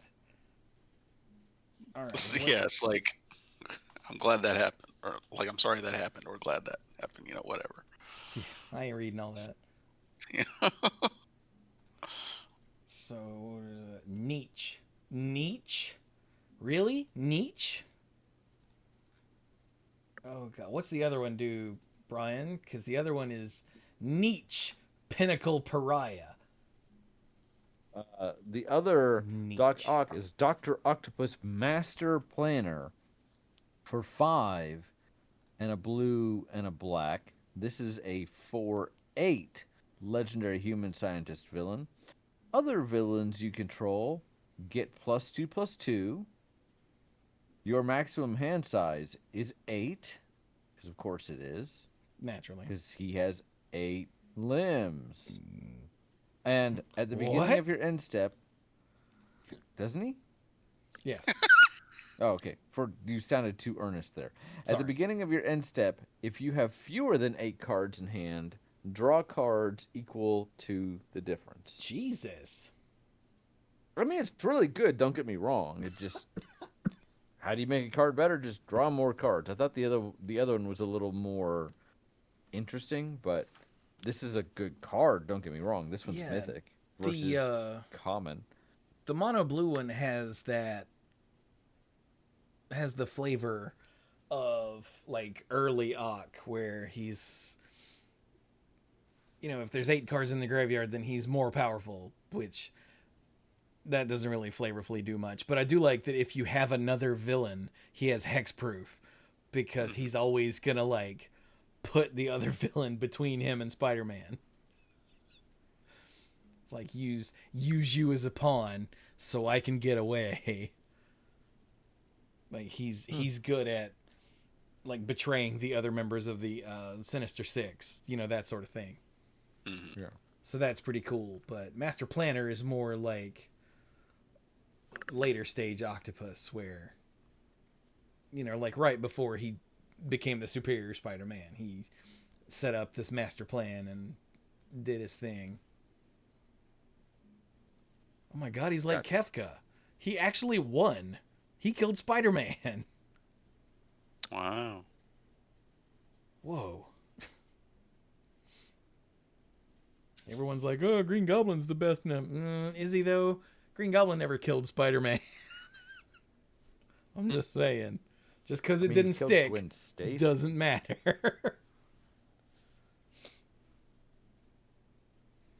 There is also a Sinister Six card, but it is not a single creature. Have you read Behold the Sinister Six? No. What color is that? It's black. I was going to say it's got to be black, right? Mm-hmm. Yeah. Behold the Sinister Six. Which version of the Sinister Six? You should read is Behold the Sinister Six. Ah, the classic one. You should... Okay. What is this? Hex of Undeath. What? I actually like that name. Oh. Given what it does. Somebody predicted this, I think. Oh, it's got Liliana on it. Hey, girl. Yeah, someone in the Discord predicted this. I think when there was when Rosewater did his little teaser thing. But yeah, Behold the Sinister Six for 6 and a black is a mythic sorcery that says return up to 6 target creature cards with different names from your graveyard to the battlefield. And in this case, the graveyard is, I guess, prison. And it's got Octopus Electro, Kraven the Hunter, Sandman, and Mysterio. That's only 5. 1, 2, 3, 4. Who's the 6th one? Oh, the Vulture. There he is. He's right in the middle. Oh, okay. I was like, my brain was running. I'm like, who is the other one? And then, yeah, the Omenpaths version is Liliana, and it's called Hex of Undeath. If you look closely at the Behold the Sinister Six art, if you look at the upper left corner, you can see a little more clearly. Oh, yeah, this is a reflection in his lens, yeah. Yeah. I did not catch that at first. Which is a really nice touch, and it's a very, like, comic book cover touch. But you were talking about the Liliana version? Oh, that was it. That's what it is. It's got Liliana, a low-res Liliana looking through a portal at a bunch of zombies. Significantly more than 6, but the name doesn't have to have the word 6 in it, so it's fine. Hang on, I want to see if I can find this art. Behold the Sinister Six. Well, if we just do a search for it, the art should come up. Oh, yeah, that's not bad. Sadly, that is not high res enough to use for the background for the art, or for this episode, the thumbnail for this episode, I don't think. But if I can find a better version, I will totally use it, because that is really cool.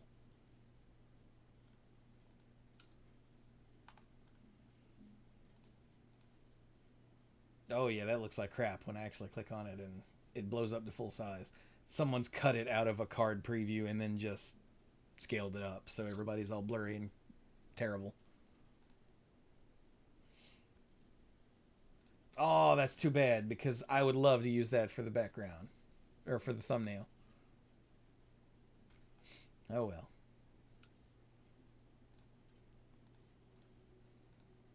What else we got? Anybody else got anything that's jumped out at them? I thought back in multicolor, I thought the cheering crowd was really cool.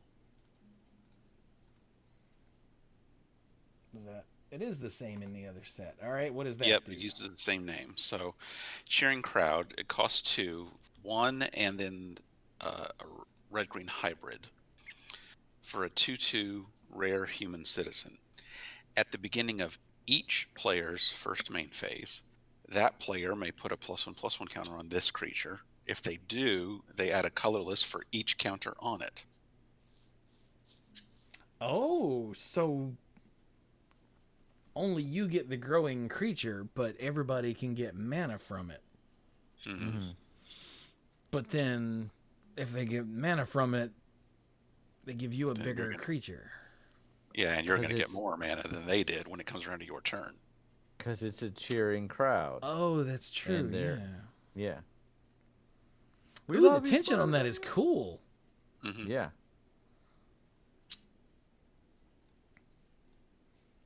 And actually, I like the art on the Omenpaths version. Yeah, that's good. Like, it doesn't look lower quality. Or actually, the Spider-Man version is kind of boring. I mean, there is a person what you're holding up getting. a piece of like poster board with Spider-Man's face and a heart drawn around it. Mm. Oh, and the dude in the front has a little Spider-Man pin. Oh, that's cute. But other than that, it's just people. Just, hey, look, people.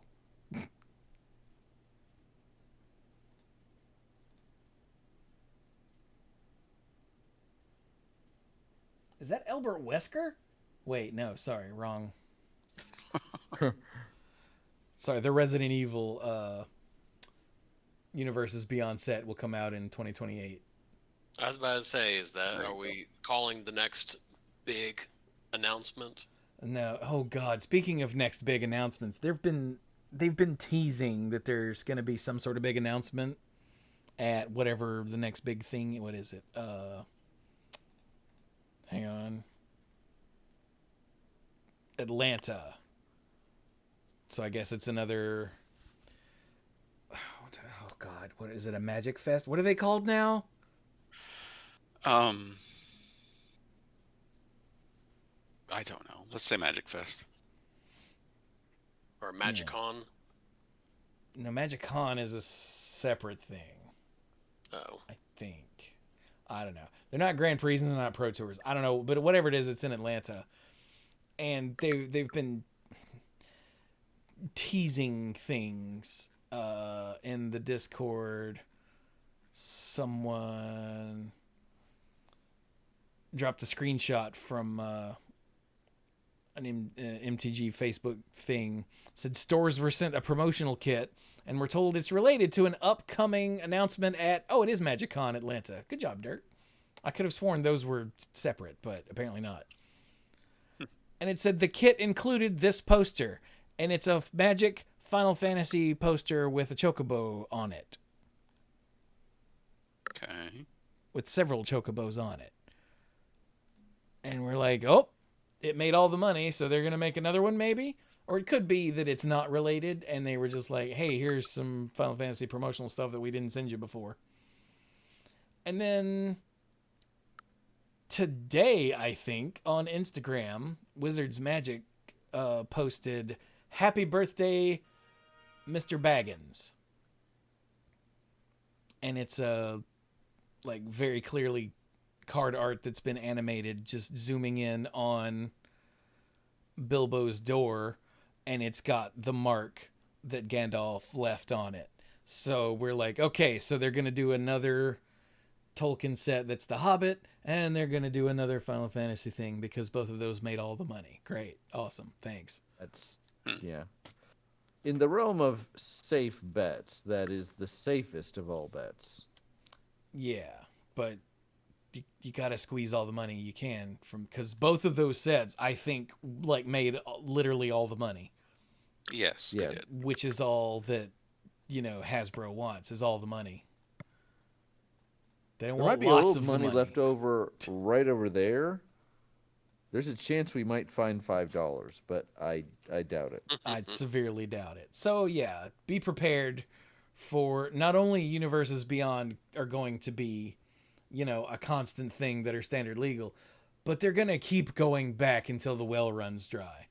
So brace yourself.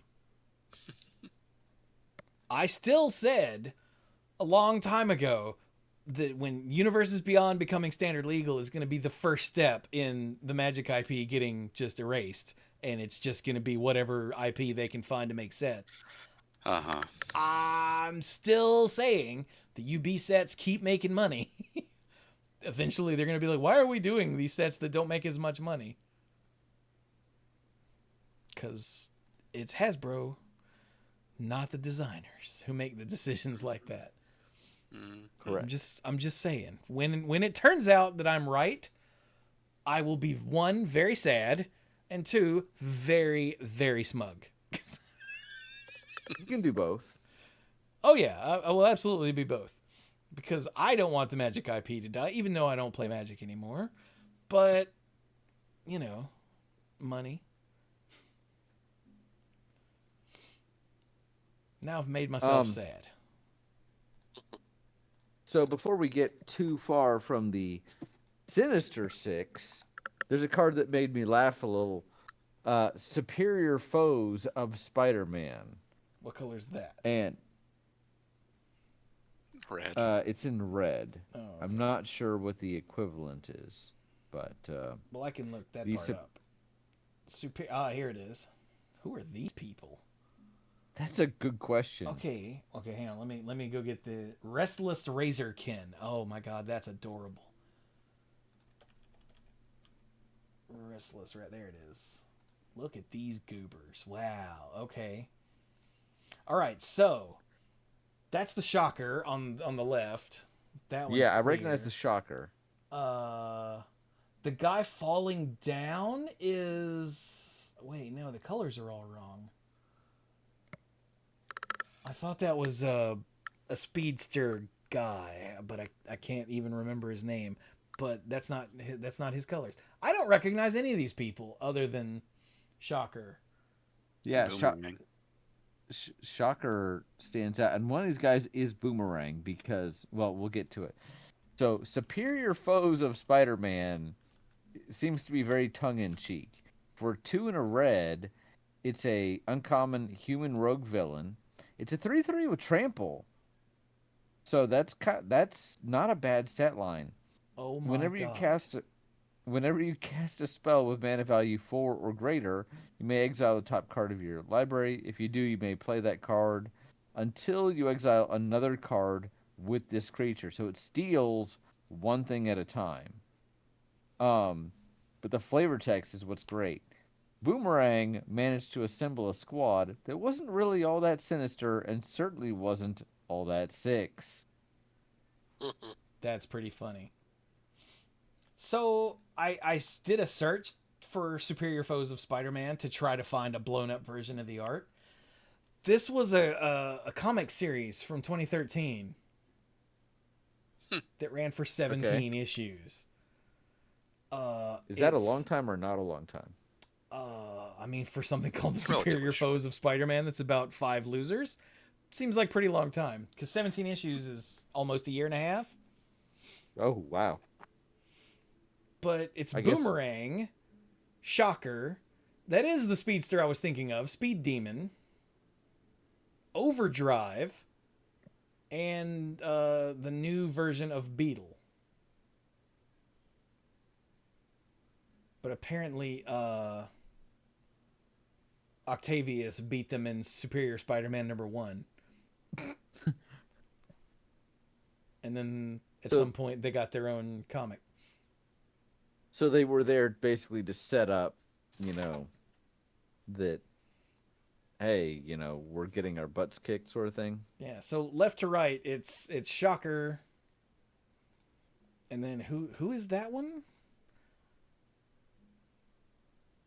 That's the guy in black. So that's Overdrive it looks like he's on a Segway.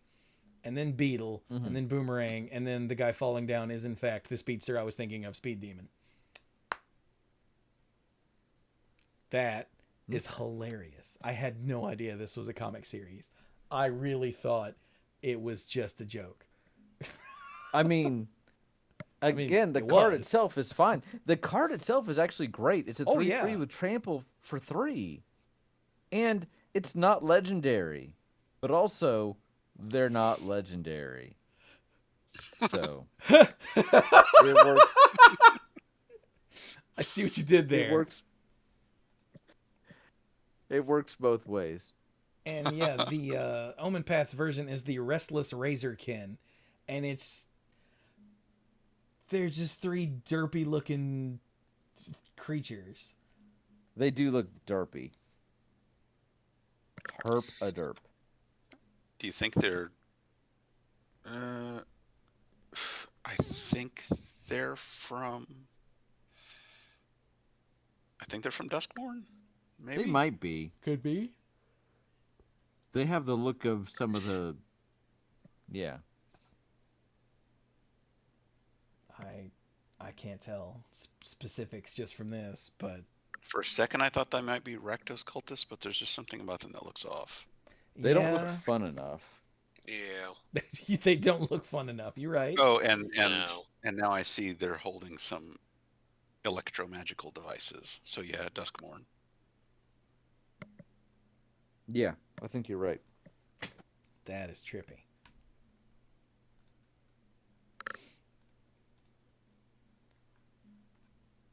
There's so much just nonsense going on here. Yeah. There was... Oh, crap. What was the... You guys don't know. There was some card that was like a... excuse me, like a crowd favorite that people were like, oh my god, did you see this? But I don't remember what it was. Ooh, Spider-Man Noir is cool. What is his card? Crobel. Crobel? Crobel. With a K. And I can't spell. There we go. Oh, that is terrifying. So Spider-Man Noir for 4 and a black is a 4/4 uncommon Spider-Human hero, of course, with Menace. Because, of course, he has Menace, because he's Spider-Man Noir. Whenever a creature you control attacks alone, because he's a lone wolf, you put a +1/+1 counter on it, then surveil X, where X is the number of counters on it. I don't know why, I really like that on an uncommon black card. That's cool. And then the Omenpaths version it's a spider centaur. Like where a spider's eyes would be, there's a person popping out from the waist up. So that's awful. In multiple ways.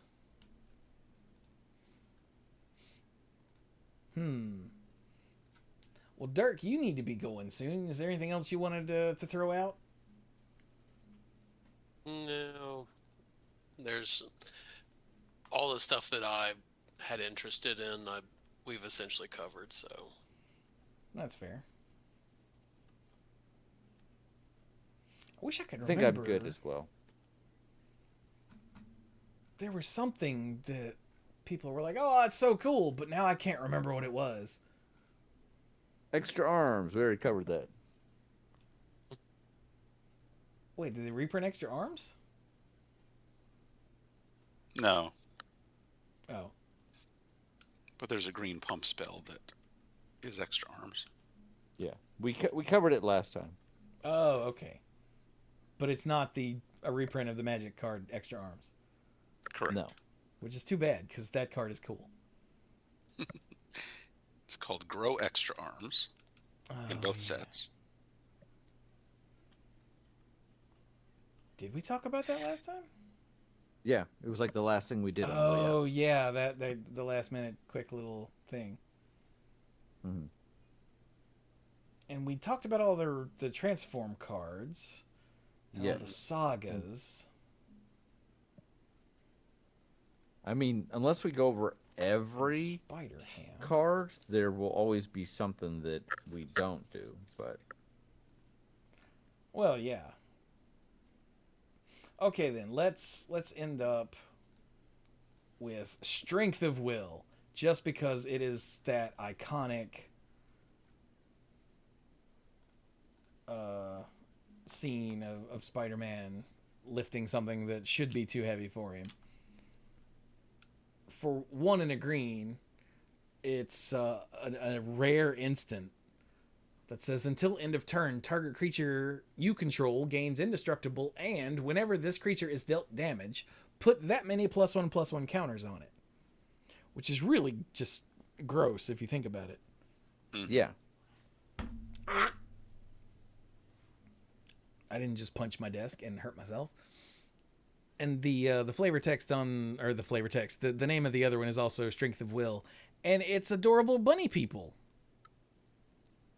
From They're like Bloomburrow. Thank you. I keep wanting to go Redwall. I'm sorry. They're like what, Brian? they're like blocking an arrow or something. It's kind of Yeah, it seems less Strength of Will, but I guess, putting up a protective bubble to stop a black cartoon arrow does take will, so that's fine. yeah. I guess. But yeah, this is the scene. Was this Ditko art?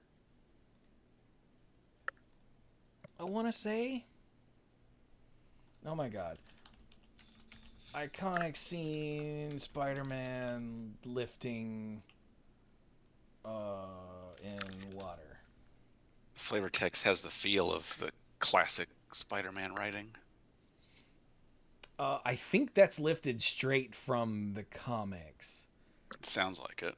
Here we go.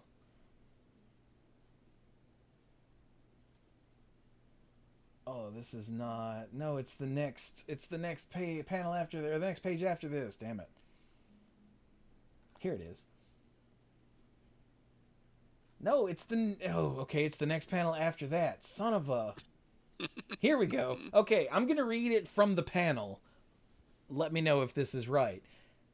And then, as the agonizing ache in his limbs seems unendurable, as his superbly muscled body suffers the torment of a virtually indescribable ordeal, from out of the pain, from out of the agony, comes triumph.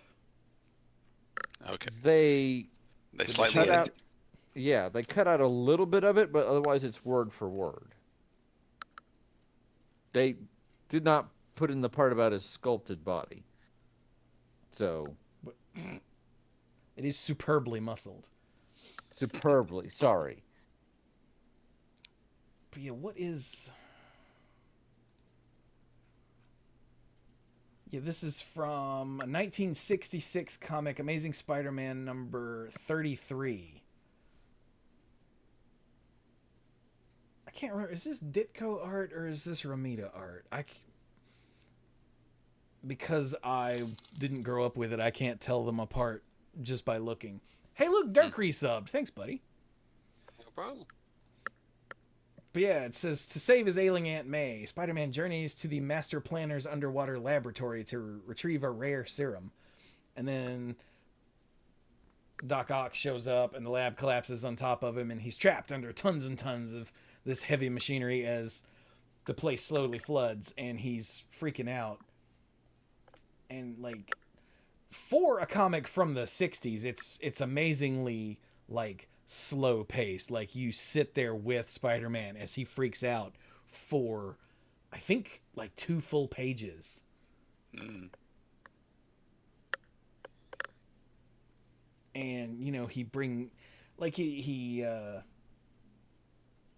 he thinks about Aunt May and Uncle Ben, and through sheer will alone, he spider adrenalines it and lifts it up, and it was, it's pretty like par for the course now. They even put it in, was it Homecoming? I think it was Homecoming.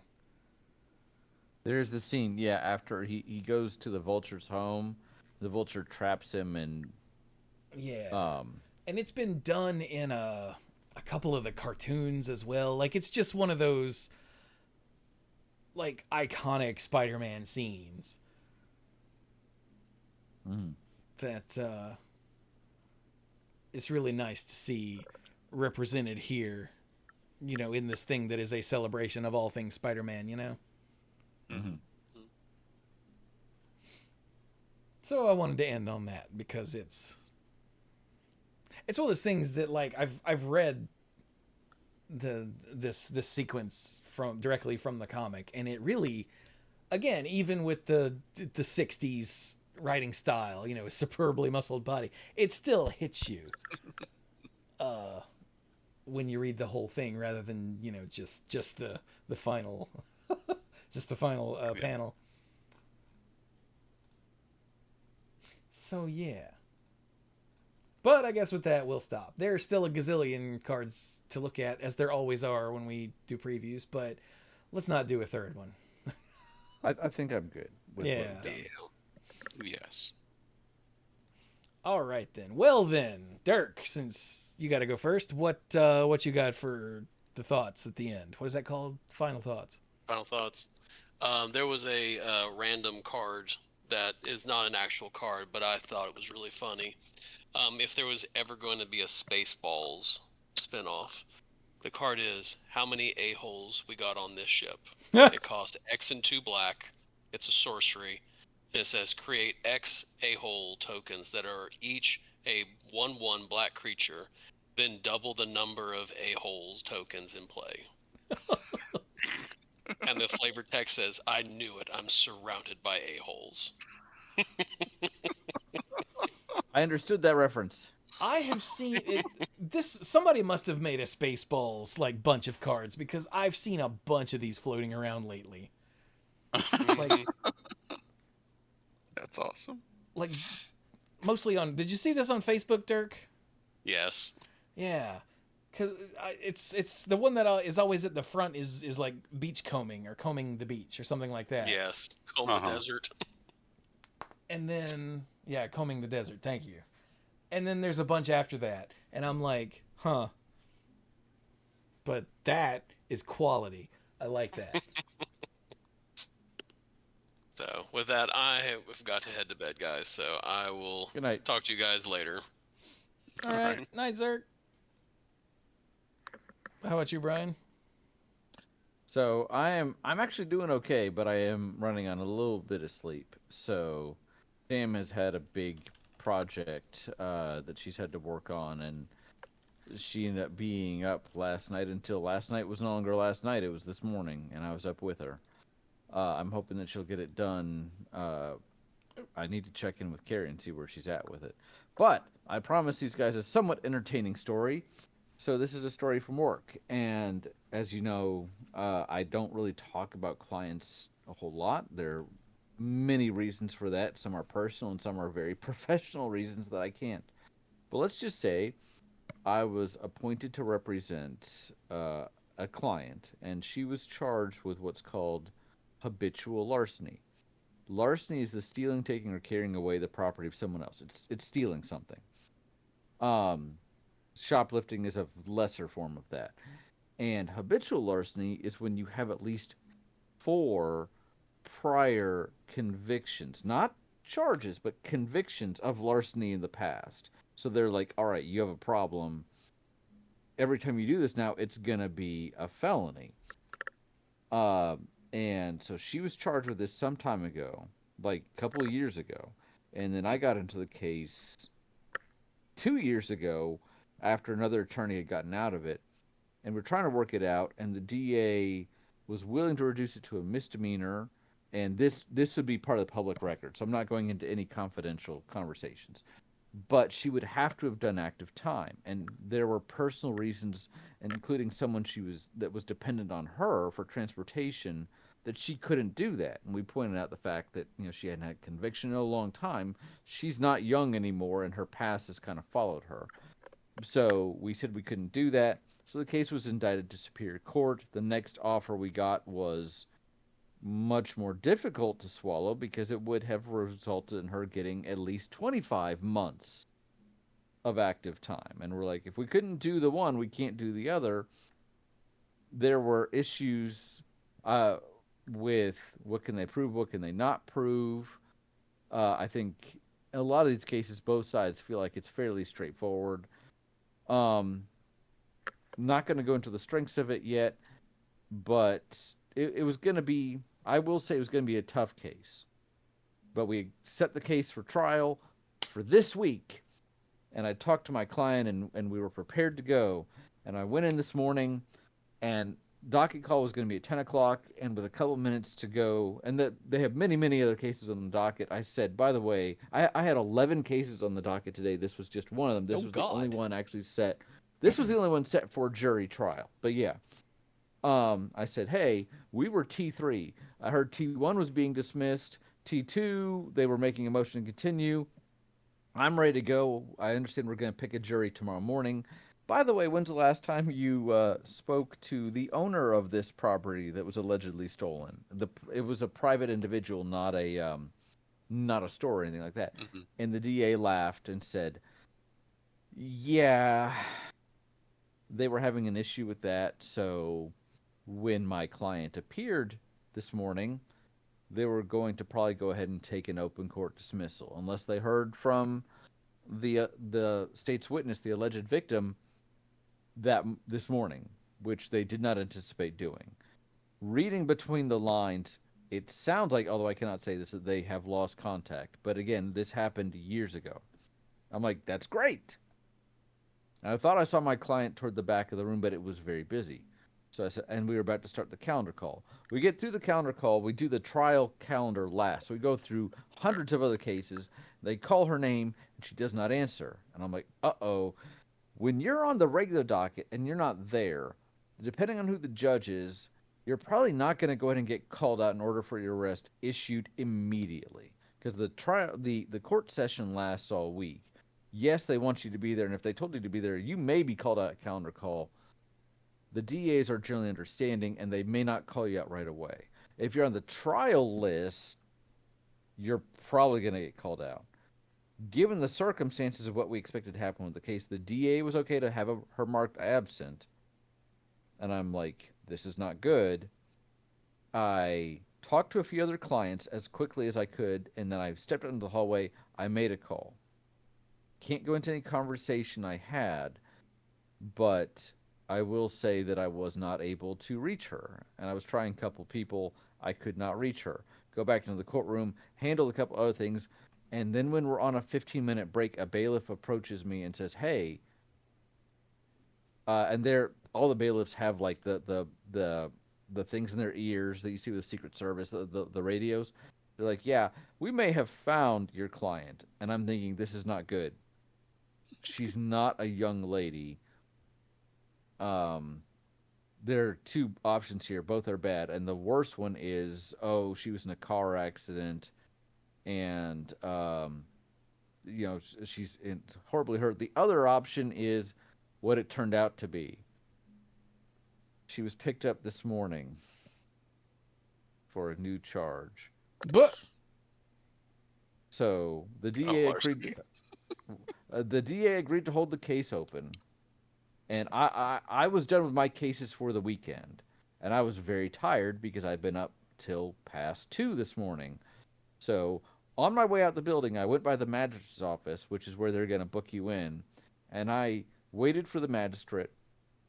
And when she came to the window, I said, "Hey, I represent so and so upstairs." And when she hears the name, before I even say why I'm there, the magistrate starts nodding, and I'm like, "No," because we thought she had been arrested, but we did not know that for sure because the jail's website only updates every 6 hours, and we weren't showing anything yet.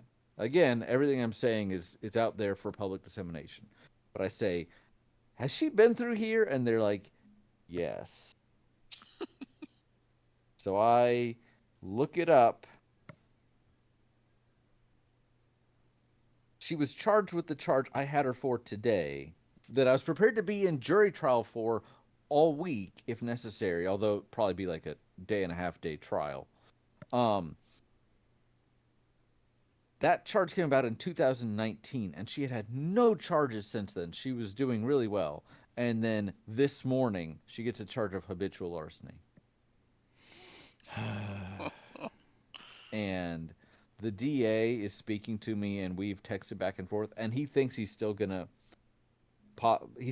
dismiss the other case, which is probably the right move. He could be like, "Well, no, she wasn't here for a counter call, and I'm going to continue the case," and I would ask the judge to deny it, and the judge would take a position on that one way or the other. But um, but he did make it clear that we don't know anything about the new charge except that it allegedly happened at a Sheetz. And here's the thing with habitual larceny. It can be for piddly stuff. It can be for like toothpaste or candy or chips. Because again, it would ordinarily be a misdemeanor, but because of a person's history, that becomes a felony. So I tell this story to say the emotions I went through this morning of like going in there and being like, I'm going to trial. And it's not one that I'm prepared for all of them, but it was going to be an uphill battle. Oh, they're dismissing the case. Oh, she's not here. Is she okay? Oh, she's got a new charge. Oh, it's the same thing. You've had a charge pending for 6 years. And again, I don't know the first. Maybe if it's Sheets, that means there's going to be like 5 cameras at least. So maybe we can clear this up. But the morning of, really? So this is a day in the life of Brian. To say nothing of the other 10 cases I had on, but this was by far the most dramatic. And yeah. So I called Carrie and I walked her through the story and she's laughing and I'm like, so what did you do this morning? And she's like, not any of that. So yeah. If you think your life is rough, maybe it is, and you have my condolences. But so that's where I'm at. I think I'm going to stick around for your guys' final thoughts, and then I'm going to message Carrie and see how Sam's doing with her project. I think it's too much to hope that she's done yet, but let's hear some final thoughts from these other guys, and then I'm going to pass out. Anybody charged with anything lately? Yeah, I was trying to figure that out.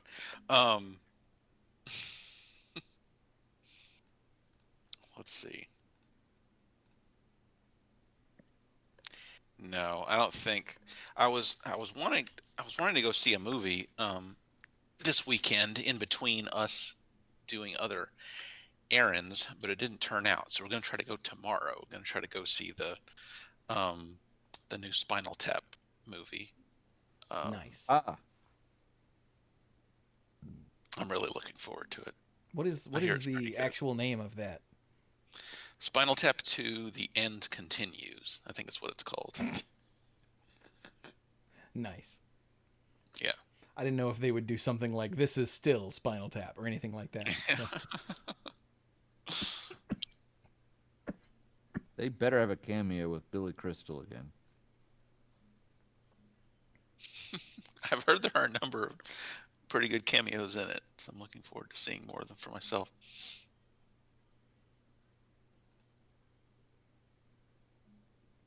But yeah, I almost had a nice story to share, but then we got too busy and it didn't happen. So maybe next time.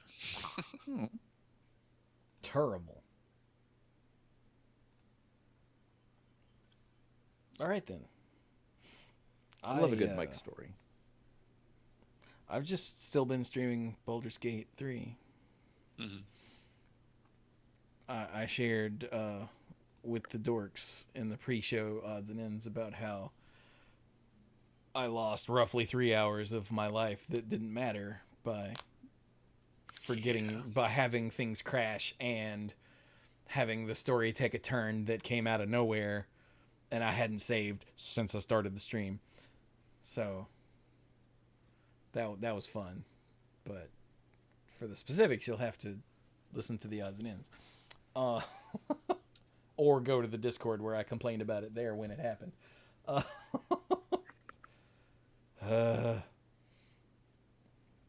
I do think that I think they got Matt Mercer to be Minsk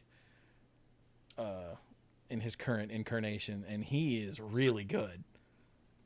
Because I did not notice a difference, and he does. Minsk has a very peculiar way of talking. Like, it's not just his accent, which is hard to place, but also his word choice. It's like, he's like, Boo is there for me when my mind is as fuzzy as his little bottom. You know, things like that. There was something. Oh, there was something really good.